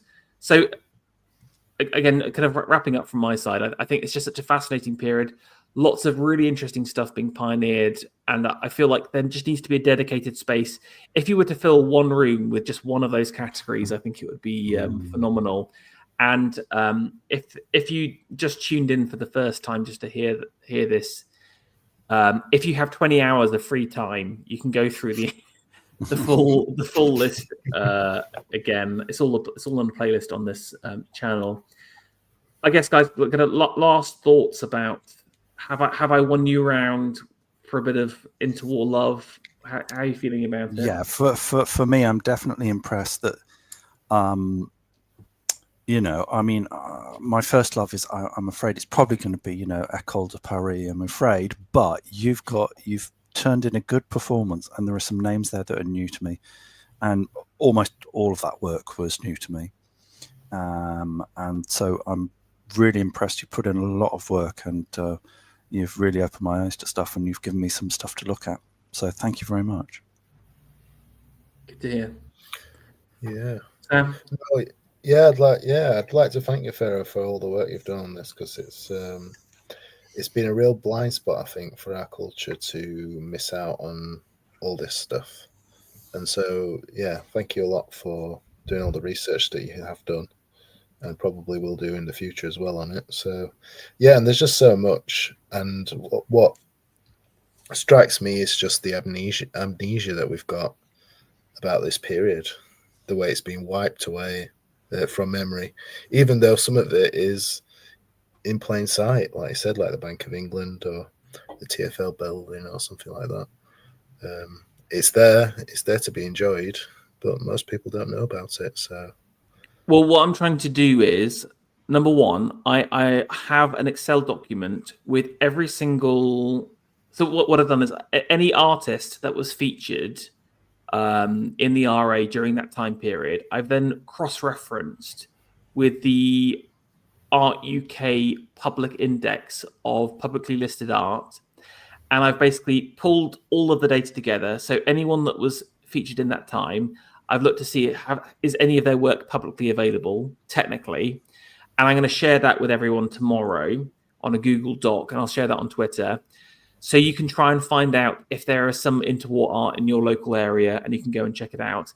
However, like I said, a lot of this stuff is just like they've got it in a storage room somewhere, and you have to ask to find it, or if you're lucky enough, it might get rotated out during one season or something like that.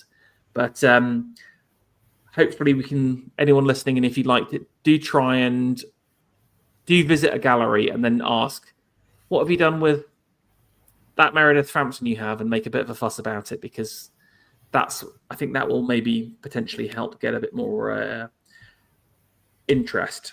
Anyway, I just want to say a special thank you to Alexander Adams and Sam for putting up with a monster stream, me waffling on loads, and you had a lot of patience, so thank you guys for that. Please buy Alex's latest book.